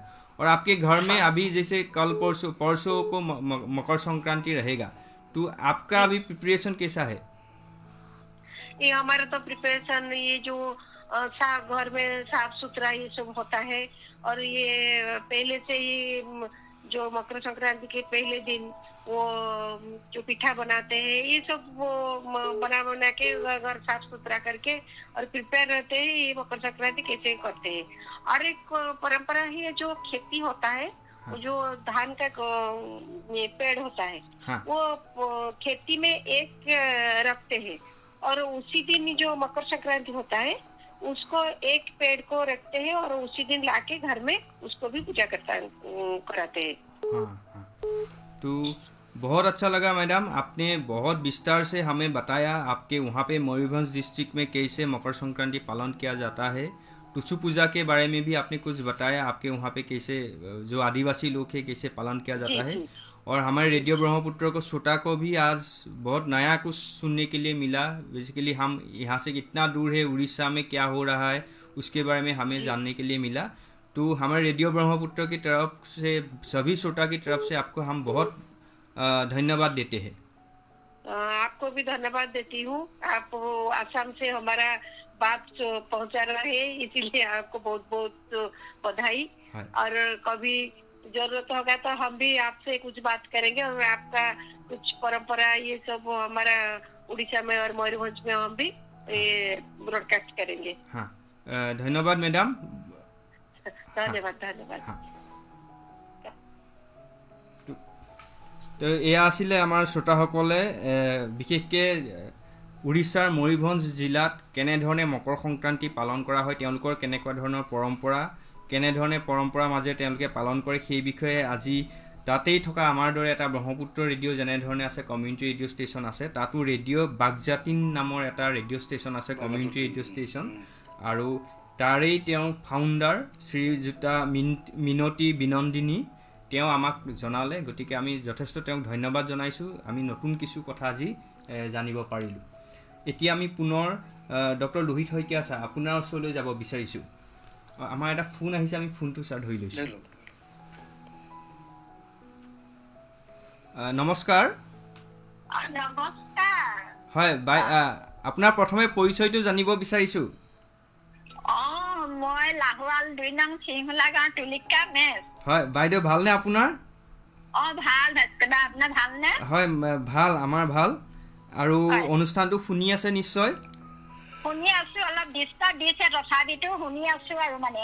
হয় এতিয়া আমি আজি কথা পাতি আছোঁ বিশেষকৈ মাঘ বিহু বা মকৰ সংক্ৰান্তিৰ পৰম্পৰা ঐতিহ্যৰ ওপৰত, আৰু তাতে বিভিন্ন জনগোষ্ঠীয় পৰম্পৰাসমূহ কি কেনেধৰণে পালন কৰা হয় সেই বিষয়ে জানিব বিচাৰিছোঁ। আৰু এতিয়া যদি আমি মেচ কছাৰীসকলৰ কথা যদি জানিব বিচাৰোঁ, আপুনি কেনেধৰণে কেনেকুৱা ধৰণৰ পৰম্পৰাৰ মাজেৰে আপোনালোকে পালন কৰে জনাব বিচাৰিব। হয়, মেচ কছাৰীৰ বিষয়ে মই কিছু কথা আপোনালোকৰ আগত ক'বলৈ লৈছোঁ। মেচ কছাৰীবিলাকে বহুতত মানে বহুত ঠাই ভেদে মানে বহুত নিয়মে, চব নিয়ম একে নহ'বও পাৰে, ঠাই ভেদে বেলেগ বেলেগ হ'বও পাৰে। আমাৰ ইয়াত মানে আমাৰ সিংহলা গাঁৱত মানে মেচ কছাৰীসকলৰ মানে যিদিনাখন মানে কাইলৈ যেনিবা ৰাতিপুৱা মেজি জ্বলাব, আজিয়ে মানে ইয়াত মানে আমাৰ ইয়াত ভোজ ভাত খায়। উৰুকা দিনাখনে ভোজ ভাত খায়। তাৰপাছত ৰাতিপুৱা মেজি গা পা ধুই মেজি জ্বলায়। তাৰপাছতে আমাৰ মেজি জ্বলাবৰ দিনাখন আমাৰ মেচ কছাৰী পৰম্পৰা হিচাপে আমাৰ মৃত্যুক দিয়ে। অৱশ্যে মই আহিহে এইবিলাক মেচ কছাৰী মানে পৰম্পৰাবিলাক শিকিছো আৰু কৰিছো এতিয়া বৰ্তমান। আৰু মৃত্যুক দিয়ে মানে মৃত্যুকৰ কাৰণে মানে মেচ কছাৰীসকলে মানে চব বস্তু মানে মানুহে আগতে মানে নোখোৱা আগতে তেওঁবিলাকলৈ বনাই মেলি মানে সম্পূৰ্ণ আগতীয়াকৈ থৈ দিয়ে। তিল পিঠা, ঘিলা পিঠা, লাডু, মুড়ি মানে সান্দহ, চিৰা, গাখীৰ, দৈ ইত্যাদি মানে তেওঁবিলাকলৈ আগবঢ়াই থৈ দিয়ে। আৰু মেজি জ্বলাব দিনাখন ৰাতিপুৱা তেওঁবিলাকে ৰাতিপুৱা সোনকালে উঠি গা পা ধুই মানে পাকঘৰত মানে প্ৰতিটো বস্তু মানে সজাই চাকি ধূপ জ্বলাই মানে তেওঁ গোটেই ঘৰৰ পৰিয়ালে মানে গোটেই বছৰটোৰ কাৰণে সেৱা লয়। হয়, আৰু এতিয়া আপোনালোকৰ কেনেকুৱা ধৰণৰ প্ৰস্তুতি চলিছে? এতিয়া মাঘৰ বিহু একেবাৰে পালেহি, মাজতে 1-2 দিন আছে, অহা দেওবাৰে উৰুকা হ'ব। হয়, আমাৰ প্ৰস্তুতি পুৰা চলি আছে ভাস্কৰদা। মানে তেওঁবিলাকৰ মৰা মৃত্যুকৰ কাৰণে আমি সকলো প্ৰস্তুতি আগবঢ়াই ৰাখিছো আৰু কৰি আছো যি পাৰিছো মানে। আৰু এইবিলাক আমাৰ আগতীয়াকৈ তেওঁবিলাকৰ কাৰণে মানে ঘৰ দুৱাৰ মুচি পেলাই আমি আগতীয়াকৈ তেওঁবিলাকৰ কাৰণে খুন্দি পুৰি মানে সম্পূৰ্ণ আগতীয়াকৈ আমি ষ্টক কৰি ৰাখো। তাৰপাছতে আমি মানুহবিলাকে মানে বিহু বুলি ভোজন কৰো। হয়, ধন্যবাদ বাইদেউ। আৰু আপুনি বিশেষকৈ কিছু কথা আপোনালোকৰ অঞ্চলত কেনেধৰণে মেচ কছাৰী, বিশেষকৈ মেচ কছাৰী সম্প্ৰদায়ৰ লোকসকলে, জনগোষ্ঠীয় লোকসকলে কেনেধৰণে পালন কৰে, হয়তো ঠাইভেদে বেলেগ বেলেগ হ'ব পাৰে, কিন্তু আপোনালোকৰ অঞ্চলত আপোনালোকে কেনেধৰণে পালন কৰে সেই বিষয়ে কিছু কথা জনালে, আৰু তাৰ কাৰণে আপোনাক ধন্যবাদ জনাইছোঁ বাইদেউ। ধন্যবাদ। আৰু আমাৰ মেচ কছাৰী পৰম্পৰা হিচাপে আমাৰ সাজটোতো থাকে, সাজটো আমাৰ ব্যৱহাৰ কৰিব লাগে, মানে মৰা মৃত্যুককো আমি দিব লাগে মানে সাজটো। এইটো আমি পৰম্পৰা হিচাপে থাকে। হ'ব, ঠিক আছে, ধন্যবাদ। আৰু আপোনালোকলৈ সকলো ভোগালী বিহু বহুত বহুত শুভেচ্ছা জ্ঞাপন কৰিছো। হয়, আপোনালৈ আমি ভোগালী বিহু শুভেচ্ছা জনাইছোঁ। ধন্যবাদ। ইয়াত আছে তুলিকা মেচ বাইদেউ, তেওঁলোকে কেনেধৰণে পালন কৰে বিশেষকৈ মেচ কছাৰী লোকসকলে, হয়তো ঠাইভেদে বেলেগ বেলেগ হ'ব পাৰে, হয়তো পৰম্পৰাবিলাক কিছু পাৰ্থক্য হয় তাৰ মাজতে। এতিয়া আমি ডক্টৰ লোহিত শইকীয়া ছাৰ আপোনাৰ পৰা জানিব বিচাৰিছোঁ, এতিয়া আধুনিকতাৰ মাজত বিশেষকৈ মাঘ বিহু বা আমাৰ ভোগালী বিহু যিবিলাক পৰম্পৰা আছে, আমাৰ জাতি জনগোষ্ঠীৰ যিবিলাক পৰম্পৰা আছে, তাৰ আধুনিকতাৰ পৰশত তাৰ পৰিৱৰ্তনটো কেনেকুৱা ধৰণৰ হোৱা আপুনি দেখা পাইছে? বা এই পৰিৱৰ্তনবিলাক গ্ৰহণীয় নে বা গ্ৰহণযোগ্য নহয় বুলি আপুনি ভাবে? একচুৱেলি এই ভোগালী উৎসৱটো ভোগৰ উৎসৱ বুলি কোৱা হয়। ঋতু বিশেষে হোৱা এটা উৎসৱ, ঋতু ছিজন লৈ পেলাই হয়। এইটো মকৰ সংক্ৰান্তি হয়, গতিকে সেইখিনিতে ঋতুৰ পৰা অহা উৎসৱ বুলি ওলাইছে কথাটো। তাৰ লগতে প্ৰকৃতিৰ দিশটো সাঙুৰ খাই আছে। পৰম্পৰা, সম্প্ৰীতিৰ 4টামান গুৰুত্বপূৰ্ণ উপাদান ইয়াত আছে, সাঙুৰ খাই আছে কাৰণে মোৰ বিষয়বিলাক অকণমান উত্তৰটো অলপ খেলি মেলিও হ'ব পাৰে। প্ৰথমতে মই শ্ৰোতা ৰাইজলৈ মই আগতীয়াকৈ ভোগালী সম্ভাষণ জনাই লৈছোঁ। মই ক'ব বিচাৰিছোঁ যে প্ৰকৃতিয়ে দিয়া উৎসৱ, একেবাৰে শেষত কৈছোঁ সম্প্ৰীতি আনে বুলি কৈছোঁ। পৰিৱৰ্তন হৈছে, পৰিৱৰ্তন হোৱা আমি দেখিছোঁ। প্ৰকৃতিৰ ওপৰত ভিত্তি কৰি হোৱা উৎসৱ যিহেতু ইয়াত পৰিৱৰ্তনটো অৱধাৰিত। 1 নম্বৰ যিটো আমাৰ ভোগালী বিহুত মেজি জ্বলোৱাৰ যিটো পৰম্পৰা আছে তাতে ওলাই পৰে। আগতে মেজিৰ উচ্চতা আৰু এতিয়া মেজিৰ উচ্চতা। এতিয়া মোবাইল মেজি কিনিবলৈ পায়, মোবাইল ভাড়াঘৰ ভেলাঘৰ এনেকুৱা ধৰণৰো গুৱাহাটীত উপলব্ধ। ইয়াত ভেলাঘৰ পোৱা যায়, ইয়াত মেজি পোৱা যায়। গতিকে এনেকুৱা ধৰণৰ আমি পৰিৱৰ্তন চকুৰ আগত বহুত সাংঘাতিক ধৰণে আমি দেখিছোঁ, কিন্তু পৰম্পৰাক মানুহে এৰি দিব পৰা নাই। কিন্তু পৰম্পৰা ধৰি ৰখাটো উচিত। পৰম্পৰা মানে সংস্কৃতি কথাটো আছে ইয়াত। সংস্কৃতি নাথাকিলে তাৰমানে আমাৰ জাতিটো নাথাকে বুলি কোৱা হয়। সেইকাৰণে মই এইটো পৰিৱৰ্তন অৱধাৰিত হ'লেও পৰম্পৰা জীয়াই ৰাখিব লাগিব, নিয়ম মাফিক হ'লেও। ইয়াত একেবাৰে শেষত সম্প্ৰীতিৰ কথাটো আছে। সম্প্ৰীতিৰ কথাটো এইটো সাংঘাতিক, মানুহে নভবা এটা দিশ আমি আজি যিটো এই ষ্টুডিঅ'ত থাকি পেলাই সকলোৱে কৈছে যি এইটো পৰম্পৰাৰ কথাটো, সম্প্ৰীতিৰ কথাটো আহে বুলি মই ভাবোঁ। সম্প্ৰীতিৰ কথাটো মই বেছিকৈ জোৰ দিছোঁ এইটো কাৰণতে যে আজি যদি বাংলাভাষী মানুহ এঘৰলৈ মই যাওঁ, তেওঁলোকেও মানে বিহুৰ দিনাখন তেওঁলোকেও পিঠা যোগাৰ কৰিছে, কিনি আনি হ'লেও খুৱাইছে সকলোকে। আজি বিহু বুলি সকলোৱে কৈছে। আমি এতিয়া ললিত চামা ডাঙৰীয়া আমাৰ আগত আৰু বাইদেউসকলেও আমাক বুজিলোঁ যে ইয়াত সম্প্ৰীতি আৰু পৰম্পৰাই কথাবোৰ বৰ সাংঘাতিক ধৰণে এনাজৰীয়ে বান্ধ খাই আছে। গতিকে পৰম্পৰা ৰক্ষাৰ স্বাৰ্থত, সংস্কৃতি ৰক্ষাৰ স্বাৰ্থত একচুৱেলি পৰিৱৰ্তন আহিলেও আমি নিয়ম মাফিক হ'লেও আমি এই পৰম্পৰাবোৰ ধৰি ৰাখিব লাগে, উৎসৱটো পালন কৰিব লাগে আৰু বিশেষকৈ নতুন চামক দেখুৱাব লাগে। মই এইটো নতুন চামৰ কথাটো এইটো কাৰণে কৈছোঁ যে বজাৰত যিখিনি আমি উপলব্ধ, সকলো ইয়াত ভোগালীত যিখিনি আয়োজনৰ দৰকাৰ হয় সকলোৰে ঘৰত উপলব্ধ নহয়, বজাৰৰ পৰা আনে। বজাৰত পৰা কি আনিম আজি আমি গম পাইছোঁ, আমাৰ জেনেৰেশ্যনৰ পৰা মানুহখিনিয়ে জানো কি লাগে। কিন্তু আমাৰ যিসকল নতুন, আমাতকৈ নতুন, তেওঁলোকে অলপ কমকৈ জানে। তাৰ পিছৰ যিটো প্ৰজন্ম তেওঁলোকে একেবাৰে নাজানে বুলি ক'ব পাৰি। এতিয়া মোৱা আলু চিনি নোপোৱা মানুহ বহুত আছে। আমাৰ ভাই চামটোৱে নাজানে। গতিকে আমি গৈ আলু বুলি কৈছোঁ, ক'বলৈ দিগদাৰ, মিঠা আলু বুলি কওঁ, শুনিবলৈ বেয়া হয়তো, কোনোবাই শুনিব নেকি, গৰীয়া মানুহ আছে নেকি, তেওঁলোকে বেয়া পাব। আমি সেইকাৰণে কওঁ, ভাবোঁতে টানটো ধৰি থাকোঁতে আমি মিঠা আলু বুলি কৈ থৈ দিওঁ। আৰু এইবিলাক আচলতে বহুত কথা জড়িত হৈ আছে। মই বিষয়টোৰ পৰা অকণ আঁতৰি গৈছোঁ যদিও মানে বেয়া নাপাব, মনত পৰা কথাটো মই কৈছোঁ। আজিয়ে মই বজাৰত এখনত গৈছোঁ, তাত তাৰমানে এইখিনি বস্তু উপলব্ধ। এই চিৰা বেলেগ বেলেগ ৰঙৰ ওলাইছে, আলু বেলেগ বেলেগ ধৰণৰ ওলাইছে। এটা আলু বিচাৰি নাপালোঁ, মোৱা আলু মই বিচাৰি নাপালোঁ। তাৰমানে অচিনাকি হৈ গৈছে, মানুহে হয়তো ধৰি ৰাখিব পৰা নাই, কাৰোবাৰ বাৰীত নাই হয়তো, সেইকাৰণে বজাৰত ওলোৱাহি নাই। গতিকে মই বেছিকৈ জোৰ দিছোঁ এইটো কাৰণতে, প্ৰকৃতিৰ লগত জড়িত হৈ আছে বস্তু। এইখিনি বস্তু প্ৰকৃতিত সদায় হ'ব। আমাৰ ভোগালী উৎসৱ ইয়াত জলপান বুলি ইয়াত বহুত আছে, পিঠা পনাৰ পৰা আৰম্ভ কৰিবলৈ চিৰা, সকলোবিলাক জলপান ধানৰ পৰাই হয়।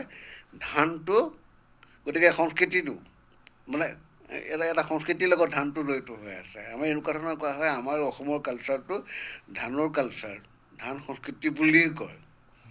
গতিকে ধান সংস্কৃতি যেতিয়ালৈকে থাকিব তেতিয়া মানুহে ধানৰ লগত কাৰবাৰটো থাকিব, সম্পৰ্কটো থাকিব। গতিকে আমি পৰম্পৰা ৰক্ষা কৰিবলৈ যাওঁতে আমাৰ গোটেই প্ৰকৃতি ধান পথাৰ লগত জড়িত হৈ আছে, গতিকে এইবোৰ কেতিয়াও হয়তো উঠি নাযাব। নাযাব, খালি মানুহে বিহুৰ বুলি পাহৰি যাব নালাগে। পৰম্পৰা ৰক্ষা কৰিবলৈ খেতিটো মানে কালচাৰ বুলি কয় যিটো, সেইটো যিহেতু যেতিয়ালৈকে কৰিব পাৰিব তেতিয়ালৈকে পৰম্পৰা থাকিব। আৰু সেই কালচাৰটো ধৰি ৰাখিবলৈ চেষ্টা কৰা মানে অসমৰ ইকনমিটো জীয়াই থাকিব বুলি মই ক'ব বিচাৰোঁ। এতিয়া যি ধৰণে ফ্ৰী চাউলৰ কালচাৰ এতিয়া বাঢ়িছে, তাত ধৰি লওক আমাৰ যিটো ধানৰ কালচাৰ কিছু বছৰৰ পিছত থাকিবগৈ বা নাথাকিবগৈ, মালভোগ ধান বা অন্যান্য ধানবিলাক সেইবিলাক থাকিবগৈ নাথাকিব, সেইবিলাকো এটা চিন্তনীয় বিষয়। সেইবিলাকেও আমি কথা পাতিম। আমাৰ সৈতে ফোনত আছে সদানন্দ হাজং, তেওঁ শদিয়াৰ পৰা। সদানন্দ দা নমস্কাৰ। নমস্কাৰ দাদা। হয়, আমাৰ বিশেষকৈ হাজং জনগোষ্ঠীয় লোকসকলৰ মাজতো মাঘ বিহু বা ভোগালী বিহু পালন কৰা হয়। বিশেষকৈ আমাৰ শদিয়া, ধেমাজি, আমাৰ গোৱালপাৰা, অন্যান্য তেনেকুৱা অঞ্চলত আমাৰ হাজং সম্প্ৰদায়ৰ বা হাজং জনগোষ্ঠীয় লোকসকল আছে। এতিয়া আমি সদানন্দ দা আপোনাৰ পৰা জানিব বিচাৰিছোঁ যে আপোনালোকৰ জনগোষ্ঠীটোৰ মাজত মাঘ বিহু বা ভোগালী বিহু কেনেধৰণে পালন কৰা হয়, ইয়াৰ পৰম্পৰা আৰু ঐতিহ্য কেনেকুৱা ধৰণৰ, সেই বিষয়ে জানিব বিচাৰিছোঁ। হয়, নমস্কাৰ। পোনপ্ৰথমতে মই ৰেডিঅ' ব্ৰহ্মপুত্ৰ 90.4 FM সমূহ পৰিয়ালবৰ্গলৈ মাঘ বিহুৰ আন্তৰিক শুভেচ্ছা জ্ঞাপন কৰাৰ লগতে সমগ্ৰ অসমবাসীলৈ আমাৰ হাজং সম্প্ৰদায়ৰ পৰা মাঘ বিহুৰ আন্তৰিক শুভকামনা জনাইছোঁ। আমাৰ হাজং লোকসকলে মাঘ বিহু, আচলতে মাঘ বিহু বুলি ক'লে আমাৰ বৈষ্ণৱ পৰ্ব বুলিও কোৱা হয় মাঘ বিহুটো। তো মাঘ বিহুক মানে আদৰিবৰ কাৰণে মানে আমাৰ কি হয়, পুহ মাহৰ প্ৰায় 12-13 দিন বা কাচি জোন ওলোৱাৰ পৰাই আমাৰ চেমনীয়াসকলে 3 বা 4 ফুট এনেকুৱা দীঘল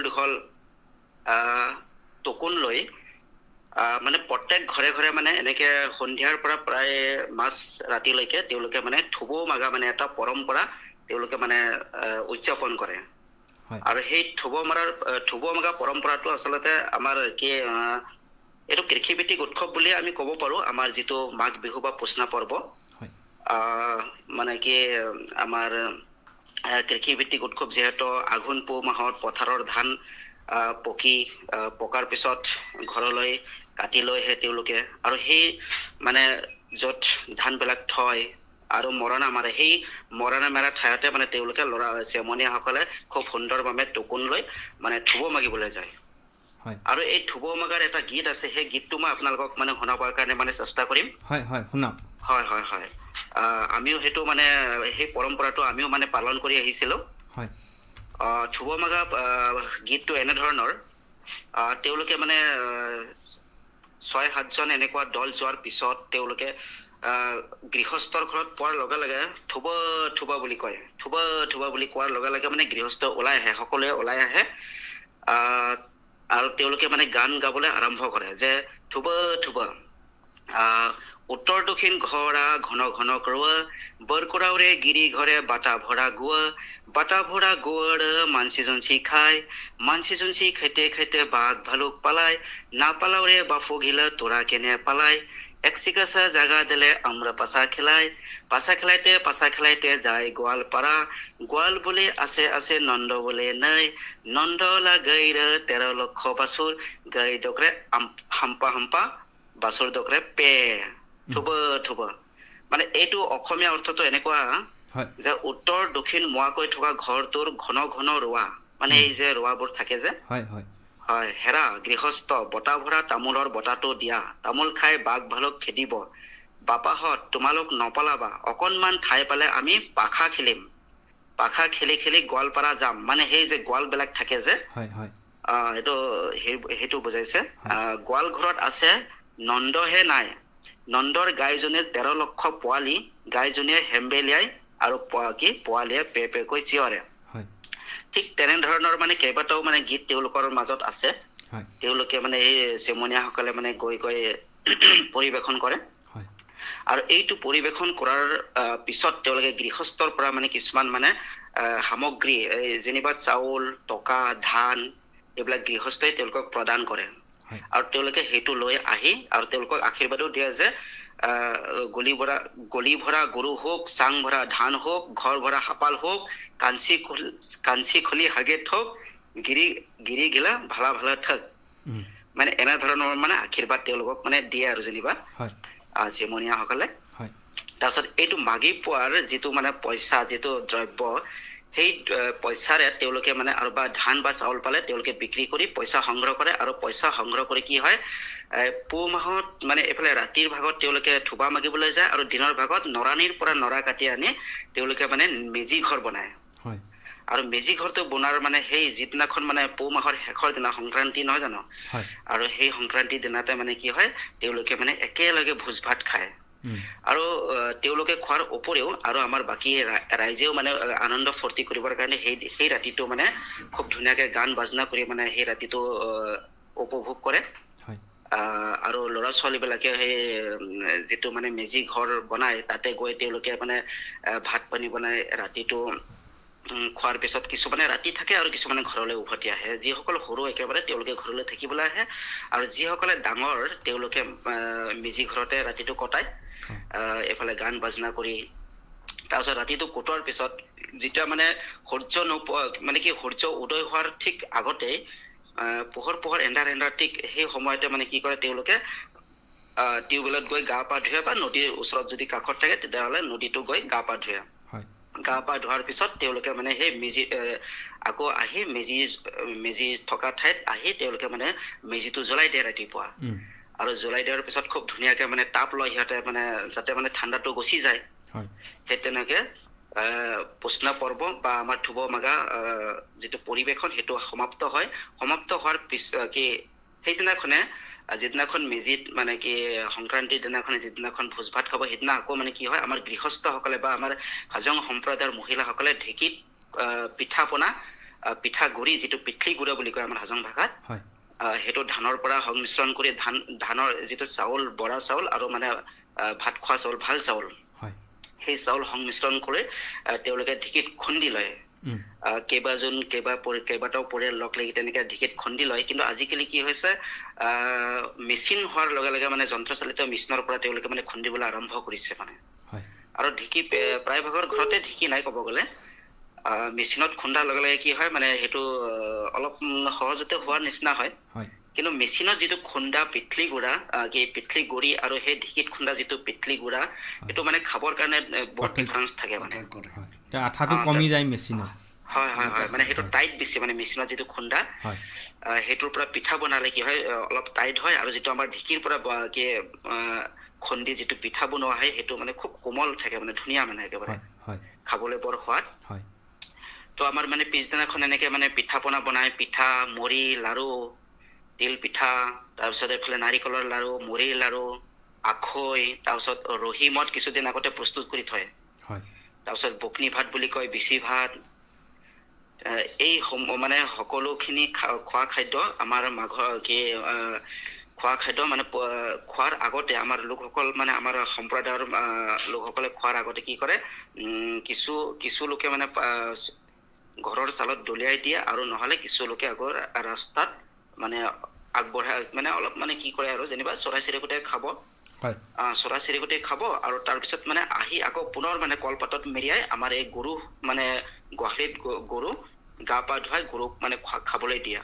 গৰুক খাবলৈ দিয়াৰ পিছত তাৰ পিছতহে মানে আমাৰ মানুহসকলে লোকসকলে খাবৰ কাৰণে আৰম্ভ কৰে, বা নিমন্ত্ৰণ কৰে বেলেগৰ পৰা, বা আমি পিঠা ভাজিলো, আমি গৰুক পূজা কৰিলো, গৰুক মানে খাবৰ কাৰণে দিলো। ঠিক তেনেকে কৰাৰ পিছতহে মানে আমিও মানে বেলেগৰ ঘৰত খাবলৈ যাম, বাট আমিও মানে বেলেগক আমন্ত্ৰণ জনাম খাবৰ কাৰণে। তেনেকুৱা মানে আমাৰ এই হাজং লোকসকলৰ মাজত মানে এই পৰম্পৰাটো চলি আহিছে মানে, আৰু ভৱিষ্যতেও চলিব বুলি আমি আশা কৰিছো। আৰু এই যিটো পৰম্পৰা, থুব মাগা পৰম্পৰা, হয়তো মানে টাউনত যিসকল থাকে তেওঁলোকে হয়তো মানে তেওঁলোকৰ ল'ৰা ছোৱালীয়ে হয়তো মানে সেইটো ভালদৰে মানে বুজি পোৱা নাই, বা তেওঁলোকে যদি মানে দেখা পোৱা নাই, হয়তো ভালদৰে বুজি নাপাব। গতিকে তেওঁলোকক মানে আমি অনুৰোধ জনাম, যিসকল মানে টাউনত আছে, গাঁৱলৈ আহি অকণমান মানে সেই পৰিস্থিতিটো বা সেই পৰিৱেশটো চাই তেওঁলোকে মানে আয়ত্ব কৰিব লাগে যে আমাৰ পৰম্পৰাটো ৰক্ষা কৰিব লাগে। ধন্যবাদ জনাইছোঁ আপুনি সদানন্দ দা আপুনি খুব সুন্দৰকৈ খুব মানে বিস্তৃতভাৱে আপোনালোকৰ হাজং সম্প্ৰদায়ৰ লোকসকলৰ মাজত কেনেধৰণে মাঘ বিহু বা এই মকৰ সংক্ৰান্তি পালন কৰে খুব সুন্দৰভাৱে আপুনি জনালে আৰু নিশ্চিতভাৱে আমাৰ শ্ৰোতাসকলে আজি নতুন কিছু কথা জানিব পাৰিছে বিশেষকৈ হাজং সম্প্ৰদায়ৰ লোকসকল আমাৰ একেবাৰে কাষতেই আছে ব্ৰহ্মপুত্ৰৰ ইটো পাৰে আমি এইটো পাৰে আছোঁ আপোনালোক ইটো পাৰে আছে তাতে বহু হাজং সম্প্ৰদায়ৰ লোক আছে গাঁওবিলাকত তেওঁলোক বসবাস কৰে আমাৰ অন্যান্য ডিব্ৰুগড়ৰ মানুহসকলেও কেতিয়াবা তালৈ গৈ পেলাই তেওঁলোকৰ যিখিনি পৰম্পৰা আছে সেইখিনি তেওঁলোকে চাব পাৰে জানিব পাৰে আৰু সেইটো হ'লে আমাৰ ইটো জনগোষ্ঠী আৰু আনটো জনগোষ্ঠীৰ মাজত যিটো সম্পৰ্ক ছাৰে যিটো কথা কৈছিলে সম্প্ৰীতি সেই সম্প্ৰীতিবিলাক অটুট থাকিব বুলি আমিও ভাবোঁ আৰু আপোনাক পুনৰবাৰ ধন্যবাদ জনাইছোঁ আজি অনুষ্ঠানটোত আপুনি সময় দিয়াৰ কাৰণে আৰু আপুনি শদিয়াত এতিয়া আছে বৰ্তমান হয় শদিয়াত মই কৰ্মসূত্ৰে আছোঁ এতিয়া বৰ্তমান হয় আৰু শদিয়াৰ পৰা আমি ফোনযোগে আপোনাৰ সৈতে যোগাযোগ কৰিলোঁ আৰু আশা ৰাখিছোঁ পিছলৈও আমি এনেধৰণেই কথা পাতিব পাৰিম অন্যান্য কথাখিনি জানিব পাৰিম হয় নিশ্চয় নিশ্চয় হয় হয় হয় হয় ধন্যবাদ জনাইছোঁ আপোনাক পুনৰ হয় ঠিক আছে মই পুনৰবাৰ আপোনালোকক আন্তৰিক ধন্যবাদ জ্ঞাপন কৰিছোঁ মাঘ বিহুৰ শুভকামনা জনাইছোঁ হয় ধন্যবাদ থেংক ইউ হয় এয়া আমি আজি কিছু হয়তো আপোনালোকেও হাজং সম্প্ৰদায়ৰ লোকসকলৰ কথা কিছু গম পালে হয়তো আমি ব্ৰহ্মপুত্ৰৰ এইটো পাৰে বহি আছোঁ আমাৰ পৰা খুব বেছি 6-7 কিলোমিটাৰ দূৰত্বত ব্ৰহ্মপুত্ৰৰ ইটো পাৰে আমাৰ পৰা প্ৰায় পোনেই তেওঁলোকৰ জনগোষ্ঠীয় লোকসকল আছে আমাৰ এটা ফোন আহিছে আমি ফোনটো ধৰি ল'ব বিচাৰিছোঁ নমস্কাৰ হয় বাইদেউ আপোনাৰ পৰিচয়টো প্ৰথমে জনাব হয় হয় বাইদেউ আপোনাৰ ভালনে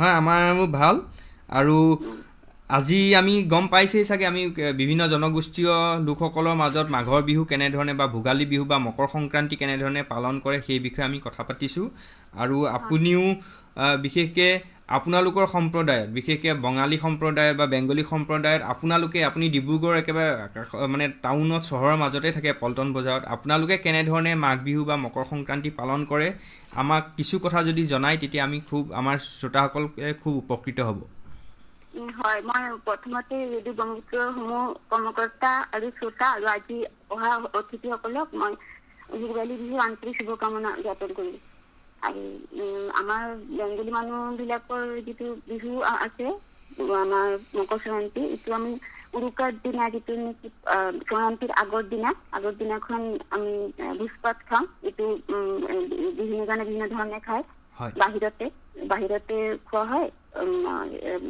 জুই জ্বলাই তাঁতি ৰন্ধা বঢ়া কৰি তাঁতি খোৱা হয় তাৰ পিছত আমি যিটো ৰাতি জাগৰণ কৰি এইটো ৰাতি জাগিব লাগে আৰু ৰং ধেমালি কৰা হয় তাৰপিছত আমাৰ পিছৰ দিন যিটো সংক্ৰান্তিৰ দিনা সেইদিনা একদম মানে সূৰ্য বেলিটো উঠাৰ আগতে আমাৰ গা পা ধুই একদম পৰিষ্কাৰ কৰি আমাৰ যিটো নেকি চোতাল আমাৰ ঘৰৰ চোতালখন থাকে তাত একদম ভালকে মাটি গোবৰ দি লিপি দিয়া হয় এইটো আমি আগতে লিপি থৈ দিওঁ যেতিয়া শুকায় তেতিয়া মানে সংক্ৰান্তিৰ দিনাখন একদম বেলি উঠাৰ আগতে চাউলৰ পিঠাগুড়ি যিটো আছে এই পিঠাগুড়িটো আমি পানী দি যেনেদৰে লক্ষী পূজাত আল্পনা অঁকা হয় ঠিক সেইদৰে আল্পনা অঁকাৰ দৰে আমাৰ চোতালৰ যিখিনি জেগা পৰিষ্কাৰ কৰা থাকে তাত আমি চাউলৰ গুড়ি দি আমি আল্পনা অঁকাৰ দৰে এটা থাল আঁকো থালত ধুনীয়াকৈ এটা থাল আঁকো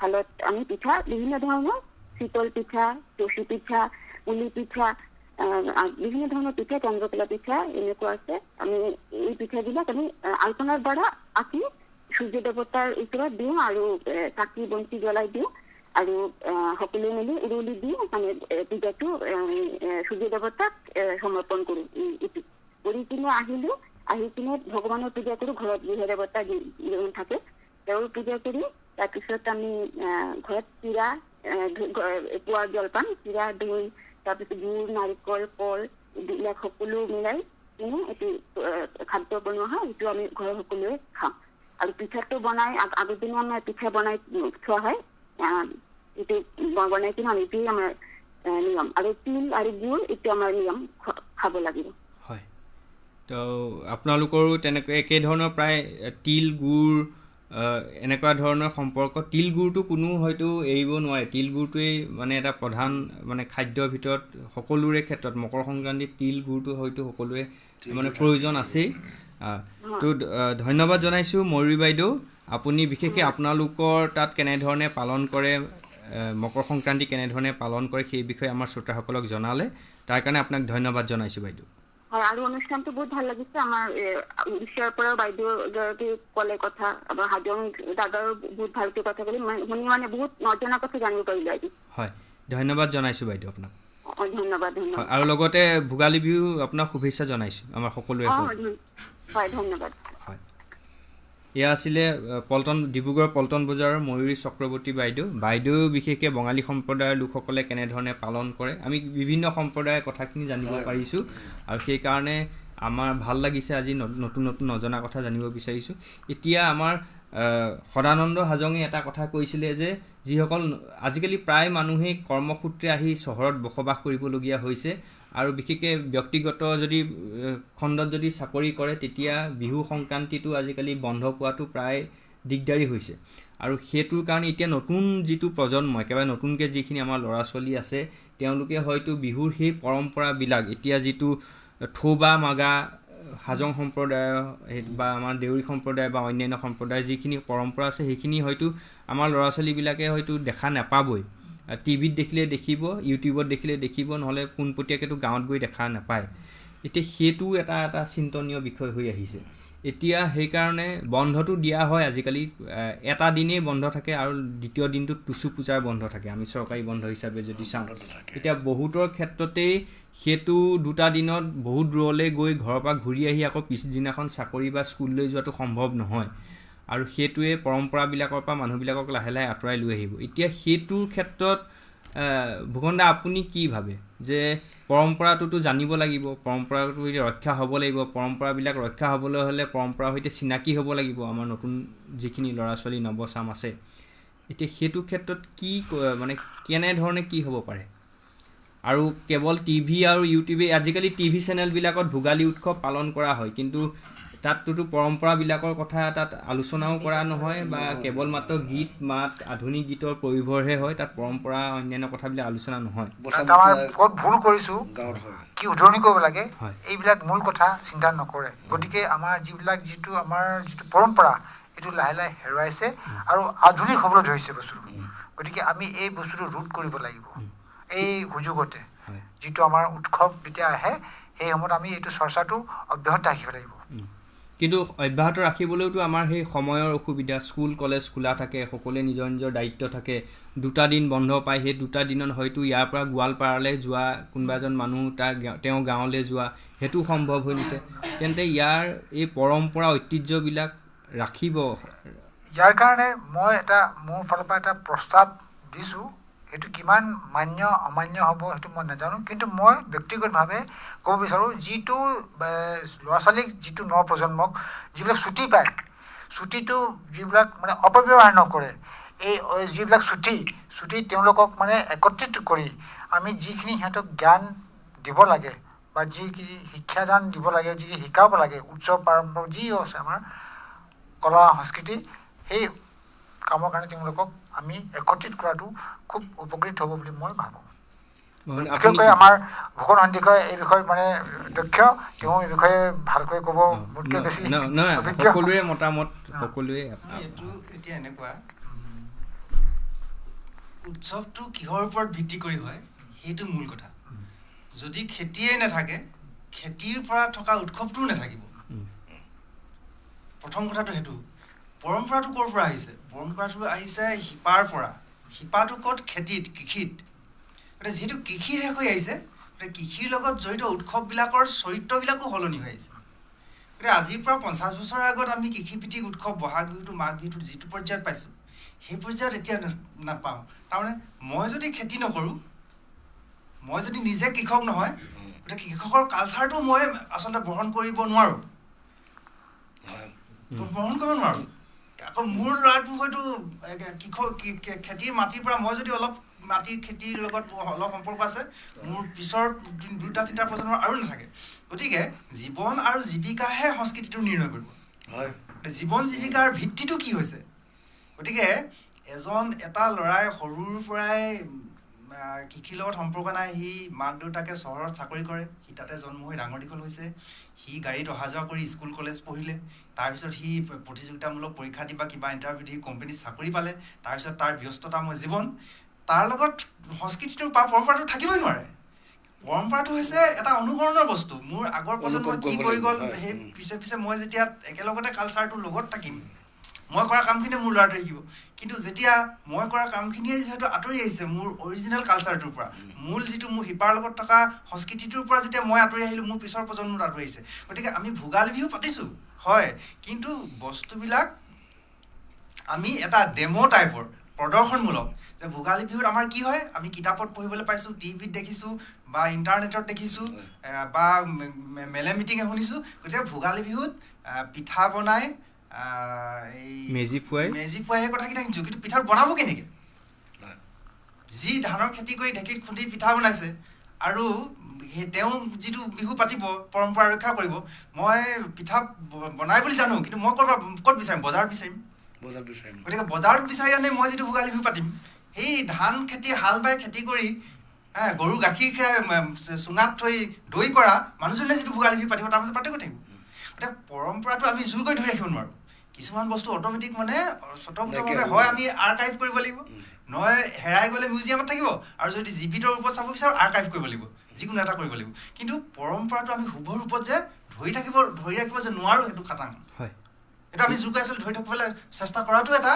মানে ব্যৰ্থ প্ৰচেষ্টা হ'ব হয় এতিয়া আমাৰ সৈতে ফোন লাইনত আছে বাবুজান আলী তেওঁ তিনিচুকীয়াৰ টেহান চাহ বাগিচাৰ বিশেষকৈ আমি যদি মুছলমান সম্প্ৰদায়ৰ লোকসকলৰ ক্ষেত্ৰত যদি আমি চাওঁ প্ৰথমে বাবুজান দা আপোনাক আজিৰ অনুষ্ঠানলৈ স্বাগতম জনাইছোঁ ধন্যবাদ হয় আজি আমি আপুনি ইতিমধ্যে গম পাইছে যে আমি বিভিন্ন আমাৰ যিসকল জনগোষ্ঠীয় লোক আছে সেই জনগোষ্ঠীয় লোকসকলৰ বা বেলেগ বেলেগ সম্প্ৰদায়ৰ লোকসকলে আমাৰ মাঘৰ বিহু বা মকৰ সংক্ৰান্তি কেনেধৰণে পালন কৰে ইয়াৰ সৈতে ঐতিহ্য পৰম্পৰা কেনেধৰণৰ সেই বিষয়ে আমি আজি আলোচনা কৰি আছোঁ আৰু বিশেষকৈ আমি যিসকল আমাৰ মুছলমান সম্প্ৰদায়ৰ যিসকল লোক বিশেষকৈ গৰীয়া মৰীয়া দেশী জলহা এইসকল লোকেও মাঘৰ বিহু তেওঁলোকো কৃষি কৰ্মৰ সৈতে জড়িত অতীজৰ পৰা তেওঁলোকেও মাঘৰ বিহু পালন কৰি আহিছে এতিয়া আপুনি আপোনালোকৰ বিশেষকৈ সম্প্ৰদায়ত কেনেধৰণে এই মাঘৰ বিহু পালন কৰিছে ইয়াৰ লগত ঐতিহ্য পৰম্পৰা কেনেধৰণে জড়িত হৈ আছে সেই বিষয়ে আপোনাৰ পৰা জানিব বিচাৰিছোঁ হয় কথাটো হ'ল প্ৰথমতে মই আমাৰ জাতিটোৰ বিষয়ে প্ৰথমতে থুলমূলকৈ চমুকৈ ক'ব লাগিব আমি জলহা জাতিবিলাক একচুৱেলি পূৰ্বজসকল আমাৰ বৰ্তমানৰ বিহাৰ ঝাৰখণ্ডৰ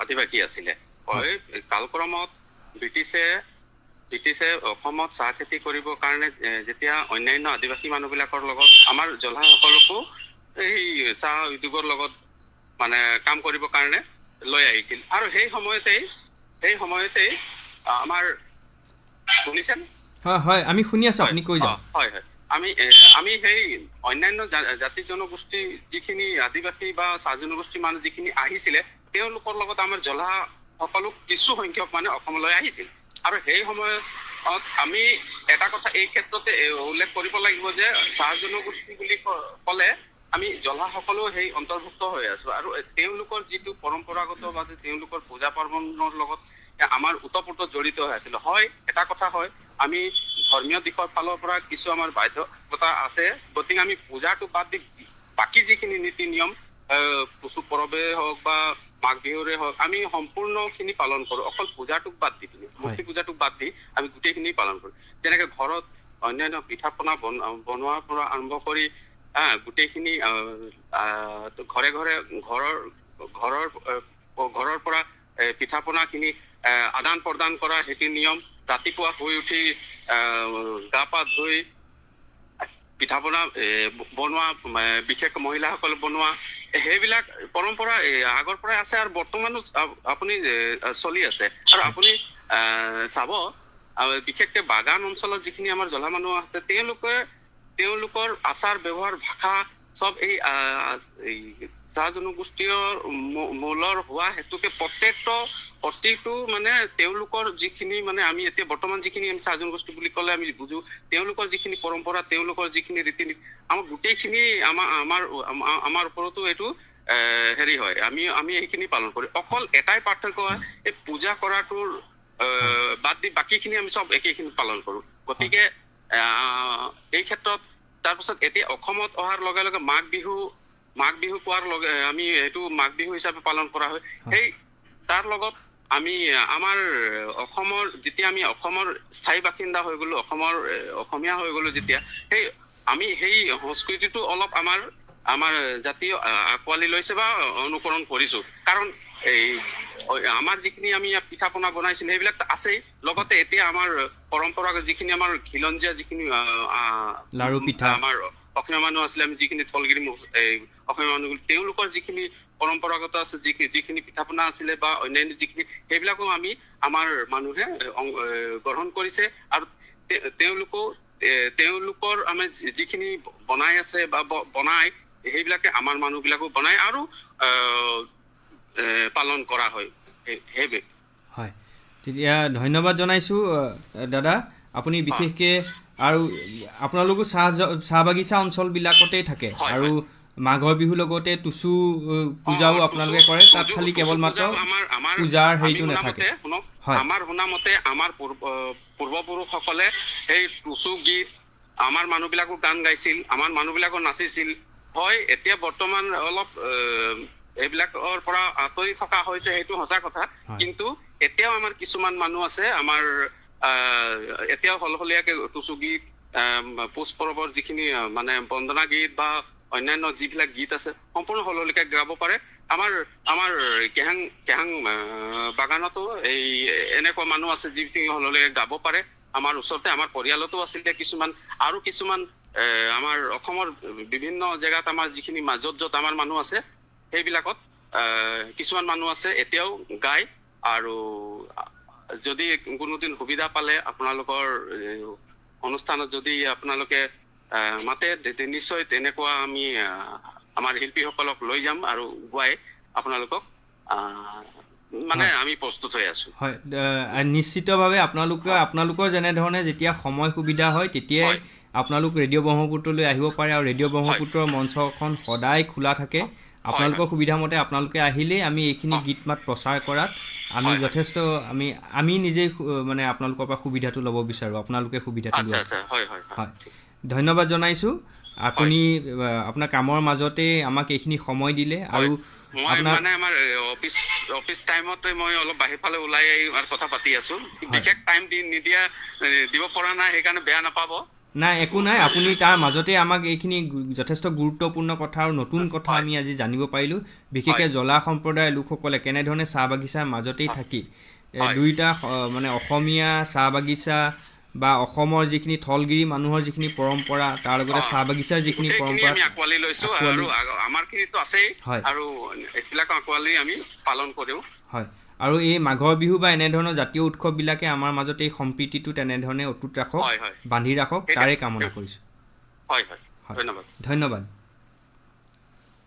গতিকে আমি এতিয়া বিভিন্ন জনগোষ্ঠীয় কথাবিলাক শুনিলোঁ লগতে আমাৰ মুছলমান সম্প্ৰদায়ৰ বিশেষকৈ জলা দেশী গৰীয়া মৰীয়া অন্যান্য যিখিনি আমাৰ খিলঞ্জীয়া লোক আছে আৰু সেইসকলৰ কথাও শুনিলোঁ আৰু বিশেষকৈ জলাসকলৰ কথা আমি জানো যে তেওঁলোকে বহু আমাৰ এতিয়া যদি গ্ৰীণউড চাহ বাগিচা যদি চাওঁ বা অন্যান্য চাহ বাগিচাৰ ভিতৰত তেওঁলোকৰ মানুহখিনি তেওঁলোক বসবাস কৰে আৰু তেওঁলোকৰ এতিয়া গতিকে আমি এইটোৰ পৰাই জানিব পাৰিছোঁ যে যিখিনি মাঘৰ বিহুৱেই হওক বহাগৰ বিহুৱেই হওক এই কৃষিভিত্তিক বা জাতীয় যিবিলাক উৎসৱ সেই উৎসৱবিলাক কোনো মানে ধৰ্মীয় তাত হেৰি নাথাকি সকলোৰে মাজত সম্প্ৰীতি মানে বান্ধি ৰখাৰ ক্ষেত্ৰত এই জাতীয় উৎসৱবিলাকে খুব এটা গুৰুত্বপূৰ্ণ ভূমিকা পালন কৰিছে সেইটো আমি সকলো কথাৰ পৰা আমি জানিব পাৰিছোঁ এতিয়া দেউৰী বাইদেউ আপুনি কি কয় যে এতিয়া আমাৰ যদি দেউৰী সম্প্ৰদায়ৰ যিবিলাক পৰম্পৰা আছে সেই পৰম্পৰাৰ ভিতৰত আপুনি কিছু কথা আপুনি আৰম্ভণিতেই ক'লে এতিয়া আমাৰ আৰু এটা ফোন আছে আমি ফোনটো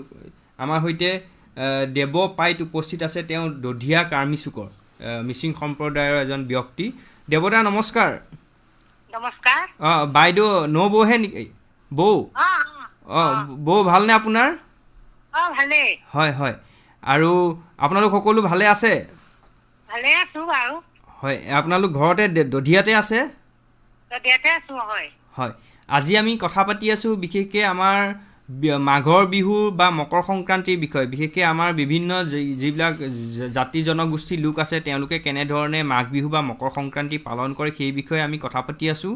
আৰু লগতে এতিয়া আমি আপোনাৰ পৰা মুখেৰে জানিব বিচাৰিছোঁ বিশেষকৈ আমাৰ মিচিং জনগোষ্ঠীয় লোকসকলৰ মাজত এই মাঘৰ বিহু কেনেধৰণে আপোনালোকে পালন কৰে, তাত কি কি পৰম্পৰা ঐতিহ্য আছে সেই বিষয়ে আপোনাৰ পৰা জানিব বিচাৰিছোঁ। নমস্কাৰ। নৱবৰ্ষলৈ ওলগ জনাই অভিনন্দন জ্ঞাপন কৰিছো ব্ৰহ্মপুত্ৰ ৰেডিঅ' চেণ্টাৰলৈ। হয় আপোনাৰ নামটো জনাই দিব। মোৰ নাম শ্ৰীমতী স্বপ্না পাৰিত। হয় দধিয়া কাৰ্মিচুক মোৰ এড্ৰেছ। হয় আমি মাঘৰ বিহুত আমাৰ মিচিং সম্প্ৰদায়ৰ আমাৰ বিশেষকৈ দধিয়া অঞ্চলত আমাৰ মাঘ বিহুৰ কাৰণে আমি যিটো মেজি বনাও ন, এই মেজি জ্বলোৱা কাঠখিনি মানে আমি যোগাৰ কৰি থৈছো। আমি এসপ্তাহ আগতে যোগাৰটো নকৰো বাৰু, 2-3 দিনৰ আগত যোগাৰ কৰো মেজি জ্বলাবৰ কাৰণে কাঠটো, কাৰণ আমাৰ ইয়াত শুকান কৰি পোৱা যায়। আমি গোটেই ৰাইজে মিলি আজিকালি মেচিন নাও আছে সেইখিনি লৈ মানে হাবিৰ পৰা শুকান কৰি কিনি যোগাৰ কৰিলো। আজি আমি যোগাৰ কৰিলো বাৰু, কাৰণ দেওবাৰ দিনাৰ পৰা আমি মেজিটো জ্বলাব লাগিব যে, মেজি হেৰিটো জ্বলাবলৈ কৰিব লাগে, সেইটো কাৰণে সেইখিনি কৰিলো। তাৰপিছত আমাৰ তেনেকে আমাৰ বিশেষকে হেৰিটো নহয় বাৰু, গুড় আৰু এই আলু, বিভিন্ন ধৰণৰ আলু সেইবোৰ মানে আমি যোগাৰ কৰিছো মাইকী মানুহ হিচাপে।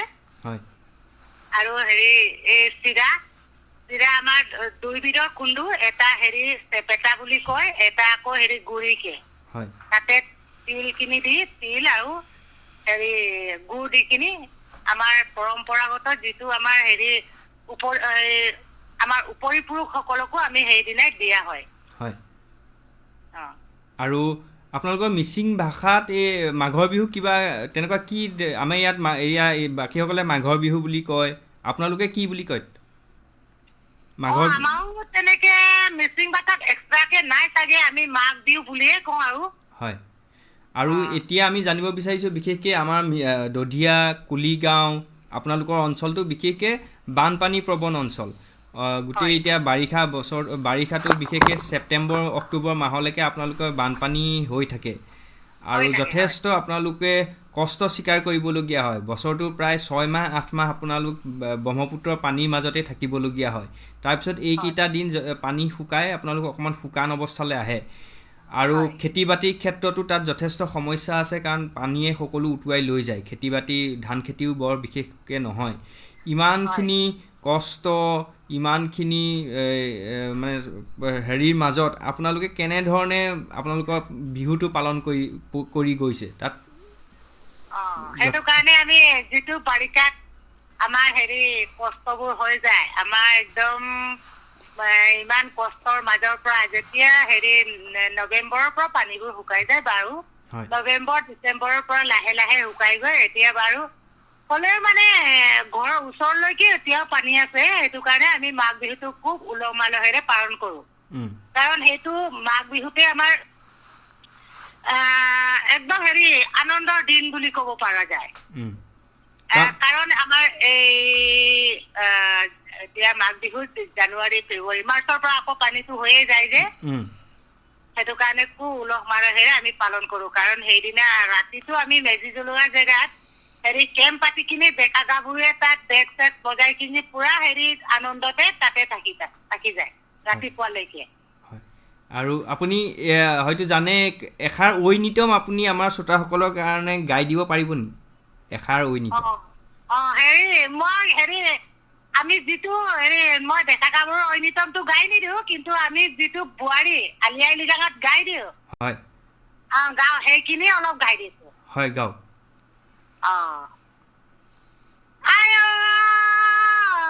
দুকন্যা নিদিবি বৰিয়া, দুকন্যা নিদিবি একেটি পুৰুষক চিন্তি থাকিবা নমৰা কাললৈকে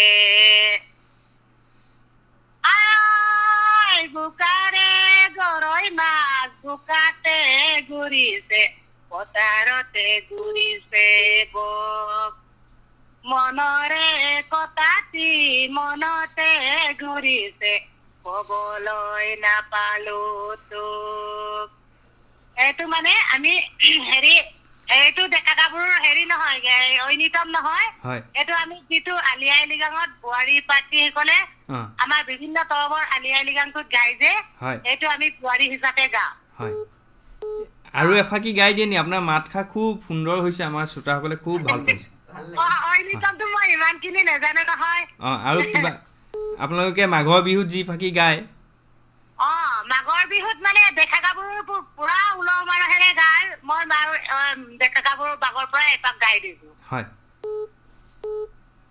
ইয়াদালৰ পান সুদা গমায়ানল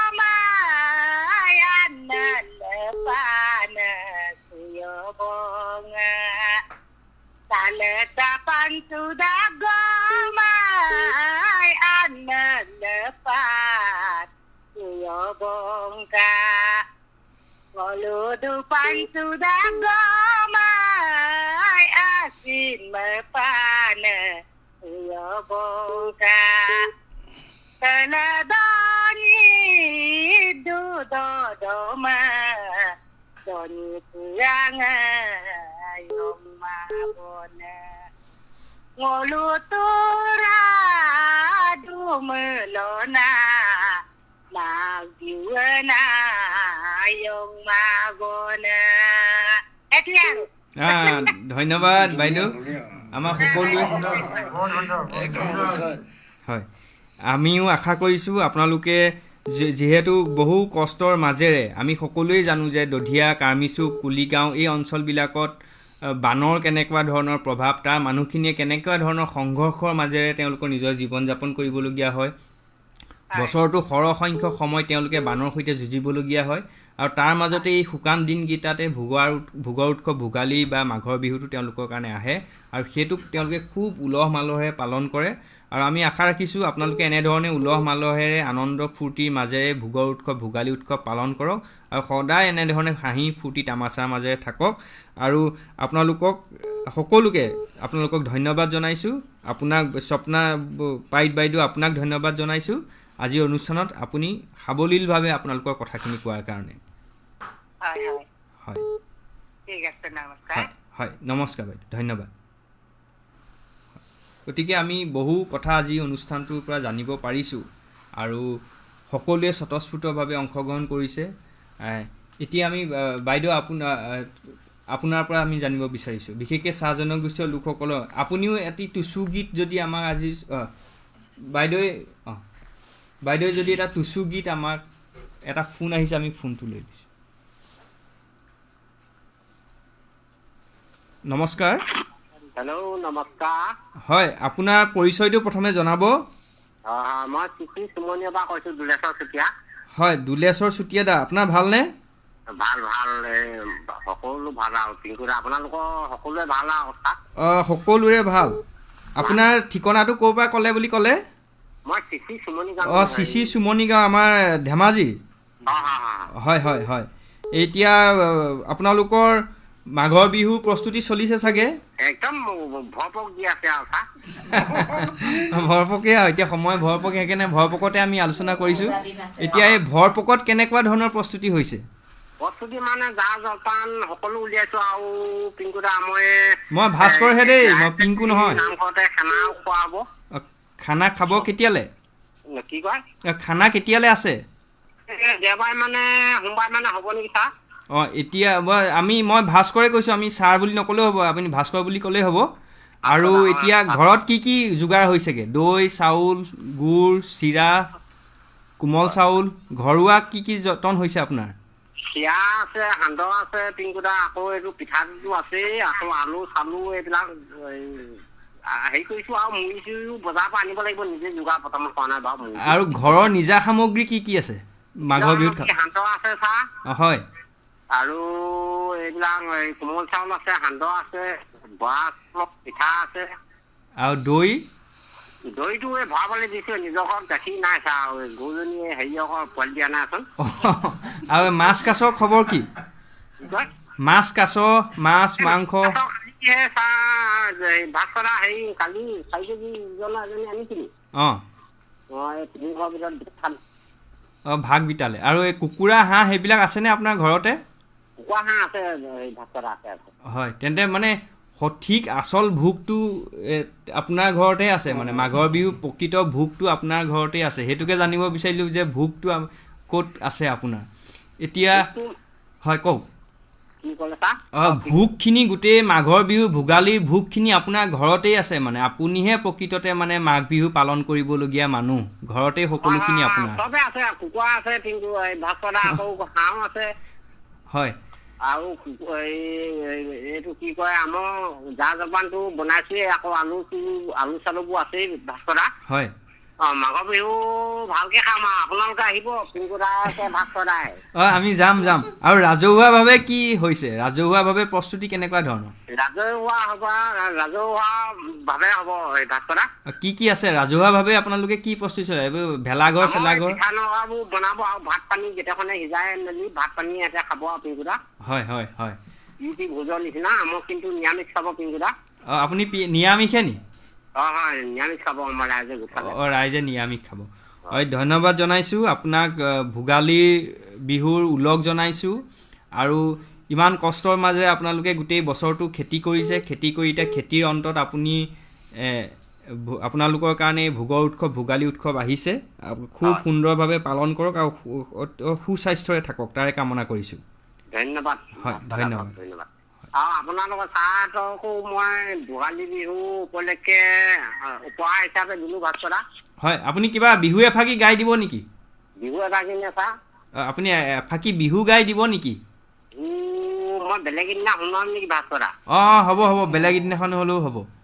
হয় ঠিক আছে হয় ধন্যবাদ জনাইছোঁ দুলেশ্বৰ দা ধন্যবাদ হয় ধন্যবাদ এয়া যে দুলেশ্বৰ চুতীয়া চিচি চুমনি গাঁৱৰ প্ৰকৃত কৃষক খেতিয়ক মানুহ আৰু ঘৰত প্ৰায়বিলাক দৈ গাখীৰটো নাই বুলি কৈছে বাকী চব তেওঁৰ মানে প্ৰস্তুতি আছে গতিকে আমি যদি আচল ভোগালী যদি আমি চাবলৈ যাওঁ তেতিয়া তাতেই আছে আমাৰ আৰু এটা ফোন আহিছে ফোনটো ধৰি লৈছোঁ হয় দাদা নমস্কাৰ হয় নমস্কাৰ পিংকুদা মই ভাস্কৰে কৈছোঁ ভাস্কৰদা নমস্কাৰ হয় আপোনাৰ প্ৰথমে পৰিচয়টো জানিব বিচাৰিছোঁ মই আপোনাৰ বৰ্তমান এতিয়া যোৰহাটৰ পৰা কৈ আছোঁ মই এনে ডিব্ৰুগড় পাঠানপট্টি লাচিত নগৰ হয় আপোনাৰ নামটো মোৰ শ্ৰী ইমৰান খান হয় ইমৰান দা ভালনে আপোনাৰ ভালে আপোনালোকক সকলোকে আগন্তুক মাঘ বিহুৰ শুভেচ্ছা জ্ঞাপন কৰিছোঁ আমাৰ সকলো শ্ৰোতালৈ হয় আৰু আপুনি ডিব্ৰুগড়ৰে ব্যক্তি এতিয়া যোৰহাটত আছেগে আপুনি যোৰহাটত বৰ্তমান আহিছোঁ কাম এটাত এতিয়া ঘূৰি যাওঁতে অলপ দেৰি হ'ব প্ৰগ্ৰাম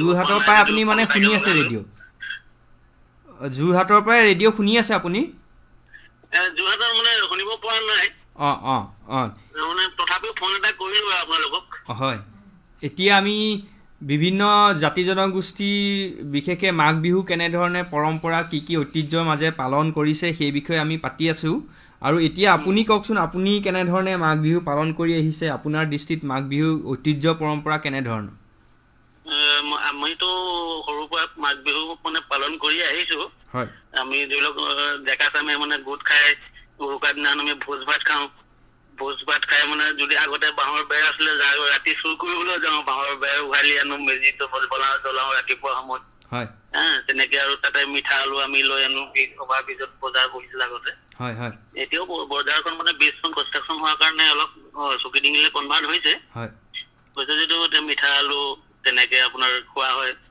আৰু মই জৰ্জি স্কুলত পঢ়া BNP হায়াৰ ছেকেণ্ডেৰী স্কুলত আমাৰ প্ৰিন্সিপাল সঞ্জীৱ বৰুৱা ছাৰৰ ঘৰতো কেইবা বছৰো এনেকে মানে মাঘ বিহু ছাৰৰ লগত থাকি পিনে মানে পালন কৰিছোঁ তাৰে ৰাতিপুৱা শুই উঠি মাঘ বান্ধে কি ছাৰে মাঘ বান্ধে মানে ধান খেৰটো মানে বান্ধে আপোনাৰ 4 সীমাত বান্ধে ঘৰত ওচৰত বাউণ্ডেৰীত বান্ধে কি বান্ধিছে ছাৰ মাঘ বান্ধিছোঁ ছাৰ কি বান্ধিছে ছাৰে কয় মাঘ বান্ধিছোঁ এনেকে মানে মই সুধো ছাৰক পুৱা মানে 4:30-5টা মান বজাতে ছাৰে উঠি গা পা ধুই চাকি গছ লৈ পিনে তামোল পাণ তামোল পাণত মাননি কিবা এটা দি মেজি সেৱা কৰি হয় এই মেজিক মানে অগ্নিটো দিয়া হয় হয় আৰু তেনেকে তাতে লুচি পুৰি ৰাতিপুৱা আয়োজন থাকে চাহ থাকে পিঠা পনা থাকে সান্দহগুৰি চিৰা দৈ এনেকে খোৱা হয় আৰু এনেকে খাই আহিছো এই বছৰো ঠিক তেনেকেই হ'ব ক'ত হৈ ক'ব নোৱাৰিছো হয় তো তেন্তে মানে এতিয়াতো মাঘ বিহু বিশেষকৈ উৰুকাৰ দিনাখন ঘৰে ঘৰে গৈ পেলাই আমি চুৰ কৰা পৰম্পৰা এটা আছেই যে বিভিন্ন বস্তু বিশেষকৈ যে ঐতিহ্যৰ পৰা চলি আহিছে ঐতিহ্য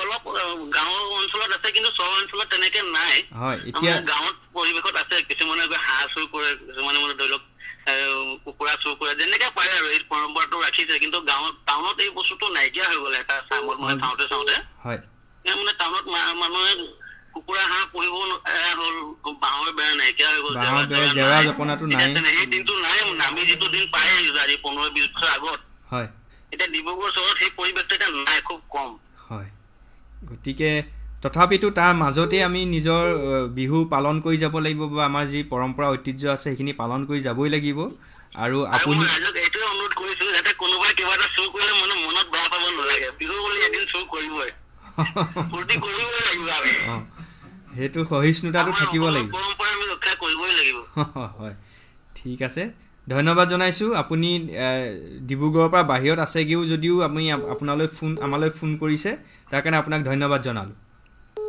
ধন্যবাদ হয় মোৰ এই গান এটা বজাই দিলে ভাল আছিলে হয় আমি গান এটা বজাম নিশ্চয় অৰে পিয়া জুবিন গাৰ্গৰ যিটো অৰে পিয়া নিশ্চয় আমি আপোনাক বজাই দিম হয় হয় গতিকে এইটো এটা পৰম্পৰা এতিয়া আমি বাইদেউলৈ কথা পাতি আমাৰ আকৌ এটা ফোন আহিছে ফোনটো ধৰি ফোনটো কাট খাই গ'ল আমি বাইদেউৰ পৰা শুনিব বিচাৰিছিলোঁ এটা টুচু গীত ফোনটো আহিছে ফোনটো ধৰি লওঁ বাইদেউ নমস্কাৰ হয় আপোনাৰ পৰিচয়টো জনাব বাইদেউ মোৰ নাম মনালিছা বৰঠাকুৰ হয় আপুনি ক'ৰ পৰা কৈছে মই অৰিজিনেল ঘৰ মোৰ অসমত মানে মই বৰ্তমান গোৱাৰ পৰা কৈ আছো হয় গোৱাৰ পৰা কৈ আছে আপুনি আমাৰ অনুষ্ঠান শুনি আছে নেকি বাইদেউ শুনি আছো মানে কালি মোৰ ফ্ৰেণ্ড আপোনালৈ কল কৰিছিলে যে ক্ষীৰ সিন্ধু হয় হয় হয় সিন্ধু নহয় ক্ষীৰ সিন্ধু হয় হয় তেখেতে মোক কন্টেক্ট কৰি কিনে ক'লে যে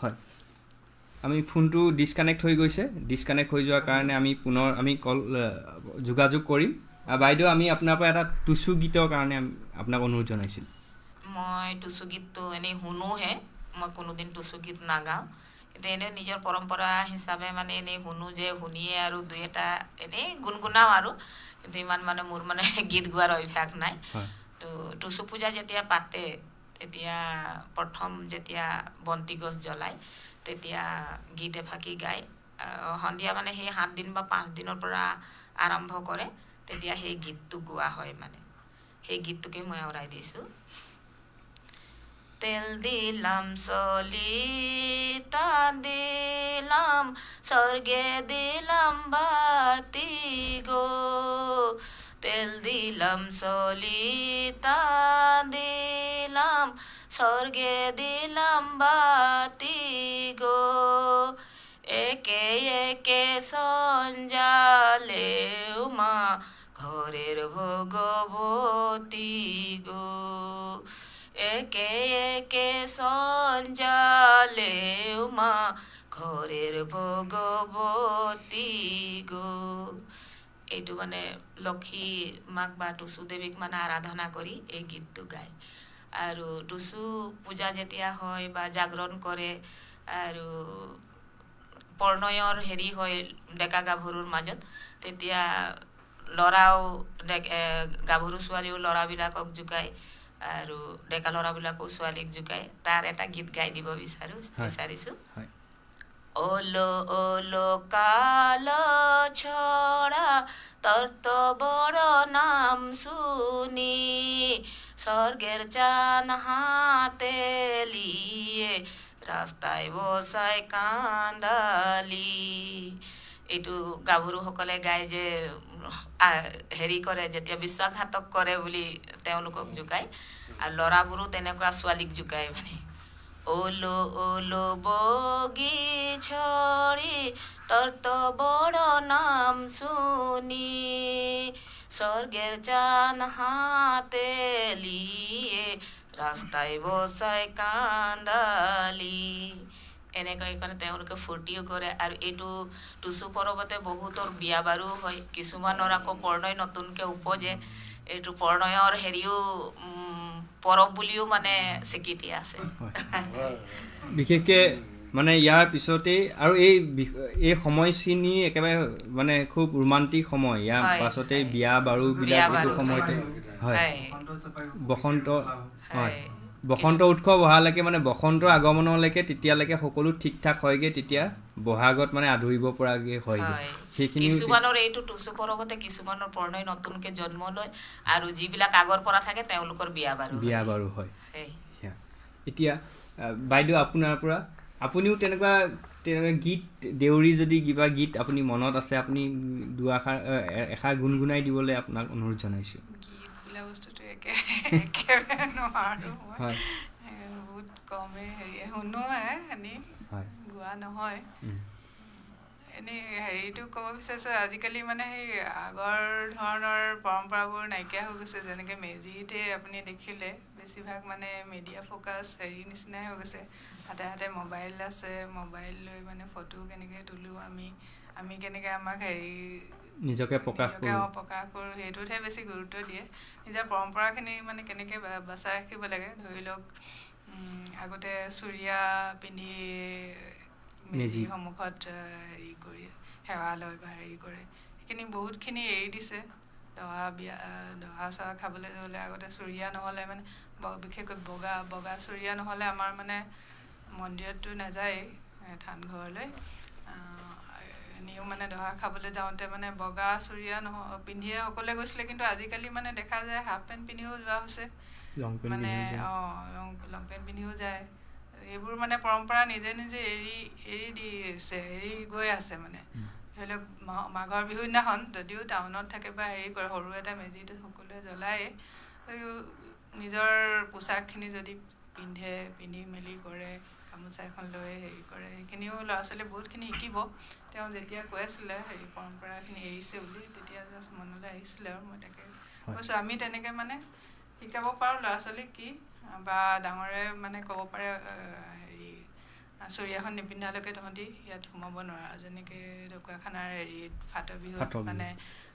নিজৰ পোচাক নিপিন্ধিলে সোমাব নিদিয়ে তেনেকুৱা ধৰণৰ সকলোৱে কিবা নিয়ম কৰিলে আমিও সেইখিনি বজাই ৰাখিব পাৰোঁ কিছুমান বস্তুত আৰু সকলোতেনো নোৱাৰোৱেই তথাপিতো বহুতখিনি আমি মানে নিজৰ পৰম্পৰা সকলোতে যিহেতু নিয়ম এটা আছে এটা পৰম্পৰাগত নিয়ম আছে সেই নিয়মটো আচলতে সকলোৱে পালন কৰা উচিত বা পালন কৰিবৰ কাৰণে উদগনি দিয়াও উচিত ল'ৰা ছোৱালীক মানে বিশেষকৈ শিকাব লাগে ডাঙৰখিনিয়ে কৰিলেহে মানে আৰু বিশেষকৈ পৰম্পৰাবিলাক শিকিলেহে যদি এতিয়া ল'ৰা ছোৱালীয়ে শৃংখলাবদ্ধতাটো কি সময়ানুৱৰ্তিতা কি ডাঙৰক কেনেধৰণে সন্মান কৰিব লাগে এইখিনি কথাও লগে লগে তেতিয়াহে শিকে হয়তো লং পেণ্ট পিন্ধি মেজি ঘৰলৈ গৈ সেৱা জনোৱা যিটো মানে আজিকালি পৰম্পৰা হ'ল সেইটো যদি ধুতি পিন্ধা ল'ৰা এটাই যদি যায় সি হয়তো ডাঙৰক কেনেধৰণে সন্মান কৰিব লাগে আমাৰ পৰম্পৰাবিলাকক কেনেধৰণে সন্মান কৰিব লাগে সেইবিলাক কথা তেতিয়া সৰুৰ পৰা শিকি এটা সময়ত সি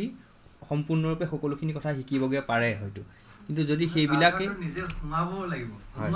সোমাব লাগিব আৰু মাক দেউতাকেও নিজেই সোমাব লাগিব নিজে এটা দেখাব লাগিব নিজেও ধুতি পিন্ধি যাব লাগিব বা যিখিনি পৰম্পৰা আছে অকল ধুতি পিন্ধা বুলিয়েই নহয় সেই পৰম্পৰাখিনি যদি নিজেও মাক দেউতাকে পালন কৰে তেতিয়া সৰু ল'ৰা ছোৱালীবিলাকক শিকাবলৈ ভাল এইটো বয়সত যদি 8 বছৰ 10 বছৰ 15 বছৰ বয়সত যদি শিকি যায় তেতিয়া হয়তো তেওঁ পিছৰ পৰ্যায়লৈকো শিকি গৈ থাকিব কিন্তু বুঢ়া বয়সৰ এজন মানুহকতো নতুনকৈ শিকাই লৈ তেওঁক আকৌ পৰম্পৰাগত কৰাটোতো সম্পূৰ্ণ মানে ইমান সম্ভৱ নহয় এতিয়া অনুষ্ঠানটো প্ৰায় 1 ঘণ্টা 40 মিনিট হৈছে আৰু প্ৰায় 5 মিনিট 10 মিনিট সময় আলোচনা কৰিম আমি একেবাৰে শেষৰ বাৰৰ বাবে ললিত শৰ্মা দাদা আপুনি কি ক'ব বিচাৰে সামগ্ৰিকভাৱে আজি অনুষ্ঠানটোক লৈ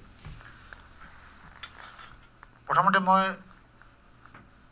ব্ৰহ্মপুত্ৰ ৰেডিঅ'ৰ দ্বাৰা আয়োজিত এই যিটো অনুষ্ঠান বিহু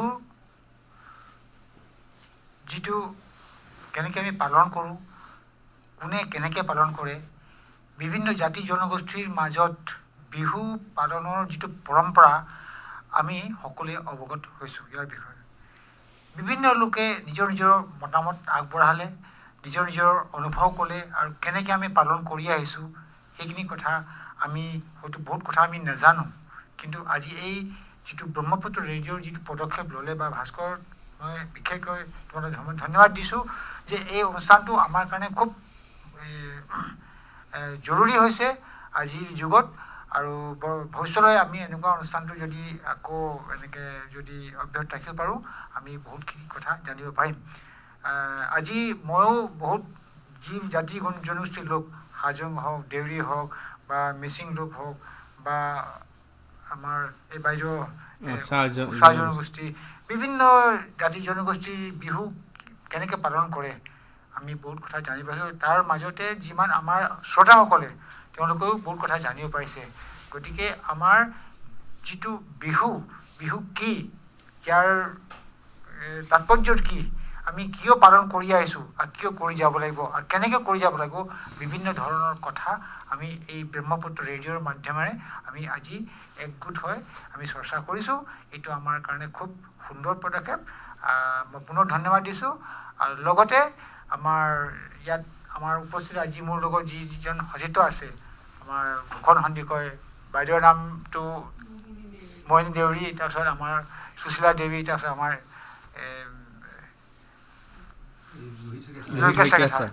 গতিকে সকলো আমি একগোট হৈ আজি যি চৰ্চা কৰিছোঁ, বহুতখিনি কথা ক'বলৈ থাকি গ'ল, কিন্তু পুনৰ আমাৰ এই কাৰ্যসূচী, আমাৰ যিটো অনুষ্ঠান আগবঢ়াব, আমি তাত আলোচনা কৰিব পাৰিম বুলি মই অনুভৱ কৰিছোঁ। ভূষণ দা, আপোনাৰ পৰা জানিব বিচাৰিছোঁ আপোনাৰ অন্তিম অপিনিয়ন কি? আজি যিটো আলোচনা হ'ল যথেষ্ট গুৰুত্বপূৰ্ণ, আৰু যিসকলে ভাগ ল'লে প্ৰত্যেকেই অতি গুৰুত্বপূৰ্ণ কথা কিছুমান কৈছে। আৰু যিকেইজনে পুনৰ আমি যিসকলৰ পৰা আমি তেওঁলোকৰ পৰম্পৰাৰ কথা জানিলোঁ বা যিখিনি গীত শুনিলোঁ, অতি সুন্দৰ মধুৰ হৈছে।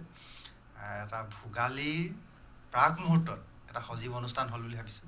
আৰু এটা কথা মোৰ মনত পৰে, মানে অম্বিকাগিৰি ৰায়চৌধুৰী, অসম কেশৰী অম্বিকাগিৰি ৰায়চৌধুৰীয়ে কৈছিলে যে যি জাতিৰ বজাৰ আৰু পথাৰ নাই, সেই জাতিৰ আয়ুসকাল তেনেই চুটি। আজি আমাৰ পথাৰো নাইকিয়া হৈ গৈছে, আৰু আমাৰ বজাৰো অসমীয়া মানুহৰ হাতত নাই, গতিকে অসমীয়া জাতিৰ আয়ুস চুটি হৈ আহিছে। সেই কথাটো গতিকে আমি বজাৰ পথাৰ আমি দখল কৰিব লাগিব, মানে পথাৰবোৰ আমি নিজে ৰাখিব লাগিব, বিক্ৰী কৰিব নালাগিব, আৰু বজাৰখন আমি দখল কৰিব লাগিব। বজাৰ নাছিলেই, কিন্তু পথাৰো এতিয়া নাইকিয়া হৈছেগৈ। বজাৰটো নাছিলেই, পথাৰো নাইকিয়া হৈছে। গতিকে আমাৰ জাতিটোৰ আয়ুসটো ক'ত থাকিব? কৃষ্টি সংস্কৃতি ক'ৰ পৰা থাকিব? পথাৰৰ পৰা থাকিব, বজাৰৰ পৰা থাকিব। এতিয়া বজাৰ আছে, বেলেগৰ বজাৰৰ পৰা আনি আমি কৃষ্টি কৰিছোঁ, নিজৰ পথাৰৰ পৰা নাই কৰা। সেইকাৰণে আমি আজি কি হৈছে, আমাৰ নিজৰ সংস্কৃতিটোৰ শিপাডাল ছিগি আছে। আমি নাজানো আমাৰ কালচাৰটো কি। সেইকাৰণে এই গোটেই কথাখিনি গুৰুত্ব সহকাৰে সকলোৱে আলোচনা কৰিব লাগিব, দল সংগঠন কৰিব লাগিব। আমি কওঁ যে আমি অসমীয়াগিৰিৰ কথা কওঁ, আমি থলগিৰিৰ কথা কওঁ। অসমীয়াগিৰি কিহত কৰি, পথাৰত যদি নাথাকে কিহত অসমীয়াগিৰি? আমি কওঁ ভূমিপুত্ৰ, ভূমিয়ে নাই যদি কিহৰ ভূমিপুত্ৰ? হয় নাই?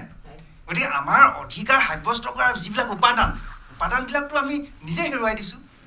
আজি ফৰলেনৰ কিনাৰৰ গোটেই মাটিবিলাক অসমীয়া মানুহৰ মাটি আছিলে। আজি সেই মানুহ আমাৰ ভূমিপুত্ৰৰ হাতত আছে নেকি মাটি? নাই। থকা মাটি কোনে নাইকিয়া কৰিলে? মোৰ এটা কথা মনত পৰে, মোৰ লগৰ এজনে এবাৰ কাষ্ট চাৰ্টিফিকেট বিচাৰি গৈছিলে চৰকাৰী অফিচত। কৈছে বোলে আপুনি কাষ্ট চাৰ্টিফিকেট লাগে, কি আপুনি? বোলে মই ST। বোলে ST মানে আপুনি ট্ৰাইবেল হয়। বোলে আপোনাৰ মাটি কেইবিঘা আছে? বোলে এবিঘাও নাই। তেতিয়াহ'লে আপুনি কেনেকৈ ST হ'ল? বোলে তাৰ টাইটেলটোৱে ST, সি পাটগিৰি লিখে, টাইটেলটো ST, তাৰ কিন্তু ST হ'বলৈ তাৰ ভূমি নাথাকিলে কিহৰ ST? গতিকে এই গোটেই সংকটটো কিন্তু অসমীয়া জাতিৰ আহিছে। গতিকে যেতিয়া সংকটটো বাঢ়ি আহিছে, আমাৰ কৃষ্টি সংস্কৃতি হেৰাই গৈছে আৰু জাতিৰ অস্তিত্ব কমি আহিছে। এইখিনি মানে মই আজিৰ তাৰিখত মানে অনুভৱ কৰিছোঁ। বাইদেউ, আপুনি সুশীলা বাইদেউ, আপুনি ছাৰে ক'ব বিচাৰিছে? আজি যিটো আলোচনা হৈছে এই আড্ডাত, ব্ৰহ্মপুত্ৰ আড্ডাত, ৰেডিঅ' ব্ৰহ্মপুত্ৰ আড্ডাত, আমি ভাবি অহা ধৰণে নহয়, বহুত সুন্দৰ অনুষ্ঠান এটা হ'ল। আমি বহুত জনগোষ্ঠীয় মানুহক লগ পাইছোঁ। উৰিষ্যাৰ ময়ূৰভঞ্জৰ পৰা আৰম্ভ কৰি আমাৰ চিচিলৈকে আমি লাহোৱালৰ, আৰু আমি দেখিলোঁ ফোন ইন অনুষ্ঠানটোৱে, ফোন লাইনটোৱে একচুৱেলি আজি অনুষ্ঠানটো খুব জীপাল কৰি তুলিলে। আমি বেছি উপকৃত হৈছোঁ বুলি মই ভাবিব পাৰোঁ। একচুৱেলি এনেকুৱা অনুষ্ঠানটো অৰ্গেনাইজ কৰাৰ কাৰণে একচুৱেলি পৰ্যটকসকলক বিশেষকৈ ভাস্কৰ ৰথৰ নিচিনা তেওঁলোকক সকলোলৈকে ইয়াত জড়িত সকলোলৈকে মই ধন্যবাদ আগতে দি লৈছোঁ। মই একচুৱেলি ক'বলৈ মন যায় শিপাৰ কথাই হয় নে কি হয়গৈ যে এটা কথা আছে যে জাম জেলি লুচি ভাজি খুৱাই তাতে আলহীক নেখেদে এই ভোগালী বতৰত পৰম্পৰা যাতে অটুট ৰাখে সকলো খেয়াল ৰখা দৰকাৰ। জুবিন গাৰ্গেও গাইছে নহয়, জুবিন গাৰ্গে বাতিত ভৰাই চিৰা খাবি বাঁহৰ চুঙা দৈত বুলি। এইটো একচুৱেলি শিপাৰ কথা আছে ইয়াত। বহুত বাঁহৰ চুঙাত আজিকালি দৈ খাবলৈ পোৱা নাযায়, দৈ পোৱা নাযায় না। আজি এতিয়া ধেমাজি ফালে মানুহেও কৈছে নহয় দৈ নাই বোলে, কেনেকৈ থাকিব, গৰু নাই, দলনিত দল নাই, দলনিত দল নাই, ঘাঁহনিত ঘাঁহ নাই, গতিকে দৈ ক'ৰপৰা থাকিব। গোহালিত গৰু নাই, ট্ৰেক্টৰ আছে, পাৱাৰ টিলাৰ আছে। গতিকে আমি একচুৱেলি আধুনিকতাৰ ফালে গৈ আছোঁ, পুৰণাবিলাক পাহৰি গৈছোঁ, শিপা পাহৰি গৈছোঁ। একচুৱেলি শিপা পাহৰি গ'লে সকলো ছিগি যাব বুলি মই ভাবোঁ। সেইটো হ'বলৈ দিব নালাগে। সেইটো মোৰ এটা মত আজি এই অনুষ্ঠানটো দুখে ৰাইজৰ আগত অৱগত কৰিছোঁ। এইখিনিকে কৈছোঁ মই। বাইদেউ সুশীলা বাইদেউ, আজি এই অনুষ্ঠানটো সঁচাকৈ বহুত ভাল লাগিলে। এই 1 ঘণ্টাই বা 1.5 ঘণ্টা যিয়ে হওক, মানে এটা আনন্দপূৰ্ণ আৰু মানে স্মৰণীয় দিন এটা ঘণ্টা অতিবাহিত কৰিলোঁ বুলি ভাবিছোঁ। আৰু বিভিন্ন জাতি গোষ্ঠীৰ বিষয়ে যে মাঘ বিহুৰ ওপৰতে তেওঁলোকে কেনেকুৱা কি পৰম্পৰা ৰীতি নীতিবোৰ বজাই ৰাখে সেইবোৰ শুনিলোঁ। ফোন ইন অনুষ্ঠানটোৱে আমাক আৰু অধিক জীপাল কৰিলে আৰু বিভিন্ন মানুহৰ মতামত শুনিলোঁ, শ্ৰোতাসকলো উপকৃত হ'লে। আৰু এনেকুৱা অনুষ্ঠান ৰেডিঅ' ব্ৰহ্মপুত্ৰই যদি পাতে সঁচাকৈয়ে বহু লোক উপকৃত হ'ব বুলি মই ভাবিছোঁ। আৰু নিজৰ সংস্কৃতিখিনি জীয়াই ৰাখিবৰ কাৰণে অন্ততঃ চেষ্টা কৰিব, আৰু আমিও চেষ্টা কৰিম বুলি নিজকে ধৰক এই ব্ৰহ্মপুত্ৰ অনুষ্ঠানতে প্ৰতিশ্ৰুতিবদ্ধ হৈছোঁ। ধন্যবাদ। মোহিনী বাইদেউ আপোনাৰ। আজি ইমান সুন্দৰ অনুষ্ঠান এটা আমি উপভোগ কৰিলোঁ। বহুত জ্ঞানবৰ্ধক বুলিয়ে ক'ব লাগিব। বহুতখিনি জ্ঞান পালোঁ বিভিন্ন জনজাতিৰ কেনেকৈ মাঘৰ বিহু পালন কৰে, সকলোবোৰ জানিলোঁ আমি। ইমান সুন্দৰ অনুষ্ঠান এটা আপুনি অংশগ্ৰহণ কৰিবলৈ আমাক মাতিলে, সেইকাৰণে বহুত বহুত ধন্যবাদ জনাইছোঁ। ভাল লাগিলে। আমিও যাতে সকলোৱে নিজৰ নিজৰ পৰম্পৰা বজাই ৰাখিব পাৰোঁ তাৰ কাৰণে চেষ্টা কৰিম বুলি ভাবিছোঁ, কিন্তু কিমানখিনি পাৰোঁ নাজানো। যিমানখিনি পাৰোঁ কৰিম আৰু কৰি আছোঁ। ধন্যবাদ জনাইছোঁ। আৰু আপোনালোক সকলোকে আজি বিশেষকৈ জ্ঞান ল'বৰ কাৰণে মাতি আনিছিলোঁ, কিন্তু সৰ্বশেষত আপোনালোকে জ্ঞান দিবলৈ আহি ক'লে যে জ্ঞান পালোঁ বুলিও যে লগতে ক'লে। সাধাৰণতে জ্ঞান শিক্ষকে আকৌ যদি আহি ক্লাছ দিবলৈ আহি যদি আকৌ জ্ঞান পাইছোঁ বুলি কয়, তেতিয়া হয়তো ছাত্ৰৰ ছাত্ৰও সফল হৈছে বুলি ভাবোঁ। তেতিয়া সেইকাৰণে আমি ভাবিছোঁ যে অনুষ্ঠানটো নিশ্চিতভাৱে সকলোৱে উপকাৰ হৈছে আৰু ইজনে আনজনৰ কথা জানিব পাৰিছে। আৰু সেইটোৱেই ৰেডিঅ' ব্ৰহ্মপুত্ৰৰ উদ্দেশ্য, যে আমি প্ৰত্যেকেই প্ৰত্যেকৰ কথা আমি আলোচনা কৰোঁ, প্ৰত্যেকেই প্ৰত্যেকৰ কথা জানো, আৰু প্ৰত্যেকেই প্ৰত্যেকৰ মাজৰ যিটো সম্প্ৰীতি, জাতি বৰ্ণ ভাষা নিৰ্বিশেষে সকলোৱে নিজৰ নিজৰ যিটো পৰম্পৰা সেইবিলাক ৰক্ষা কৰি ইটোৱে সিটোক খালি শ্বেয়াৰ কৰিব যাতে পাৰোঁ। ইটোৱে সিটোৱে আমি জানো। হাজঙে চাহ বাগিচাৰ লোকসকলে হাজঙৰ কথা জানক, হাজঙে চাহ বাগিচাৰ লোকসকলৰ কথা জানক, দেউৰীৰ কথা তিৱাসকলে জানক, তিৱাসকলৰ কথা অন্যসকলে জানক। তেনেধৰণে এটা সমিল মিলৰ মাজে আমি যাব বিচাৰোঁ। আমাৰো উদ্দেশ্য সেইটোৱেই, আৰু সেইটোত আজি অনুষ্ঠানটো সফল হৈছে বুলি আমি ভাবিছোঁ। আৰু অনুষ্ঠানটোত অংশগ্ৰহণ কৰিলে বিশেষকৈ আমি যদি চাওঁ শ্ৰীমতী মিনতী বিনন্দিনী, তেওঁ উৰিষ্যাৰ পৰা অংশগ্ৰহণ কৰিলে। তেওঁলোকৰ উৰিষ্যাৰ ময়ূৰভঞ্জ জিলাত কেনেধৰণে পালন কৰা হয় সেইখিনি একদম বিস্তাৰিতভাৱে আপুনি আমাক জনালে। গতিকে মিনতী বিনন্দিনী তেওঁক আমি ধন্যবাদ জ্ঞাপন কৰিছোঁ অনুষ্ঠানৰ জৰিয়তে। আমাৰ সৈতে দেৱপাইত স্বপ্না পাইত, তেওঁ দধিয়া কুলি গাঁৱৰ পৰা অংশগ্ৰহণ কৰিলে। তেওঁ গোটেই কথাখিনি তেওঁলোকৰ সংঘৰ্ষৰ মাজত কেনেধৰণে তেওঁলোকে আকৌ পুনৰ প্ৰত্যেক বছৰেই তেওঁলোকে সংঘৰ্ষ, প্ৰত্যেক বছৰেই তেওঁলোকে বানপানীত একেবাৰে জৰ্জৰিত হৈ যায়, শেষ হৈ যায়, আকৌ তেওঁলোকে উঠি আহে। কিন্তু আজিৰ কথাখিনিত তেওঁ যি উৎসাহেৰে তেওঁ কথাখিনি কৈছে, সেই উৎসাহৰ পৰা আমাক গম পায় যে আমাৰ মানুহখিনি হয়তো প্ৰকৃতিৰ তাণ্ডৱৰ আমাক মানে কোঙা কৰিব নোৱাৰে, সময়ৰ লগত আমি খাপ খাই প্ৰকৃতিৰ লগত কেনেধৰণে সহবাস কৰি তেওঁলোকে প্ৰকৃতিৰ উৎসৱবিলাক পালন কৰি আছে। আজি বাইদেউৰ কথাই, কাৰণ আজি 2-3 মাহৰ আগলৈকে মই যিমানটো জানো তেওঁলোক ব্ৰহ্মপুত্ৰ পানীৰ মাজতেই আছিলে। এতিয়া এই 2-3 মাহ অকণমান কিছু শুকান হৈছে, তথাপিতো প্ৰায় 1 কিলোমিটাৰ আঁতৰলৈ ব্ৰহ্মপুত্ৰখন গৈছে। তাৰ মাজতো তেওঁ সংঘৰ্ষৰ মাজেৰে আমাৰ প্ৰায়সকল মিচিংসকলেই হওক, দেউৰীসকলেই হওক, বিশেষকৈ নদী কাষৰীয়া যিসকল জনগোষ্ঠীৰ লোক, তেওঁলোকে কিমান সংঘৰ্ষৰ মাজেৰে থাকি এই উৎসৱবিলাক পালন কৰে সেইটো কথা আজি আমি গম পালোঁ। সদানন্দ হাজং, তেওঁ হাজং সম্প্ৰদায়ৰ লোকসকল আমাৰ ডিব্ৰুগড়ৰ পৰা প্ৰায় একেবাৰে কাষতেই আছে। আমি যদি পোনে পোনে ব্ৰহ্মপুত্ৰখন যদি পাৰ কৰোঁ, প্ৰায় 6-7 কিলোমিটাৰ দূৰতে হাজং সম্প্ৰদায়ৰ লোকসকল আছে। তেওঁলোকৰ যিবিলাক পৰম্পৰা সেইবিলাকৰ বিষয়ে আমাক জনালে। মোহিনী দেউৰী বাইদেৱে দেউৰী সম্প্ৰদায়ৰ লোকসকলৰ বিষয়ে জনালে। বাইদেৱে আমাক আমাৰ চাহ জনগোষ্ঠীৰ লোকসকলৰ বিষয়ে জনালে। তাত জলাহৰ বিষয়ে আমাক জনালে শ্ৰী বাবুজান আলী, তেওঁ আমাক জলা সম্প্ৰদায়ৰ লোকসকলে কেনেধৰণে পালন কৰে সেইখিনি জনালে। গতিকে সামগ্ৰিকভাৱে আমি আশা কৰিছোঁ যে আমাৰ শ্ৰোতাসকলে আজি বিভিন্ন কথা আজি ইয়াৰ পৰা জানিব পাৰিলে। আৰু আপোনালোক সকলোকে আমি ধন্যবাদ জনাইছোঁ যে আজিৰ অনুষ্ঠানটোত আপোনালোকে অংশগ্ৰহণ কৰিলে। আৰু লোহিত শইকীয়া ছাৰক আপোনাক ধন্যবাদ জনাইছোঁ। ভূষণজ্যোতি সন্দিকৈদা আপোনাক ধন্যবাদ জনাইছোঁ। ললিত শৰ্মাদা আপোনাক ধন্যবাদ জনাইছোঁ। ললিত শৰ্মাদাই কেইবাটাও বেলেগ বেলেগ জনগোষ্ঠীৰ মানুহক বিচাৰি কালিৰ পৰা কেইবাবাৰো মানুহৰ ওচৰলৈ গ'ল।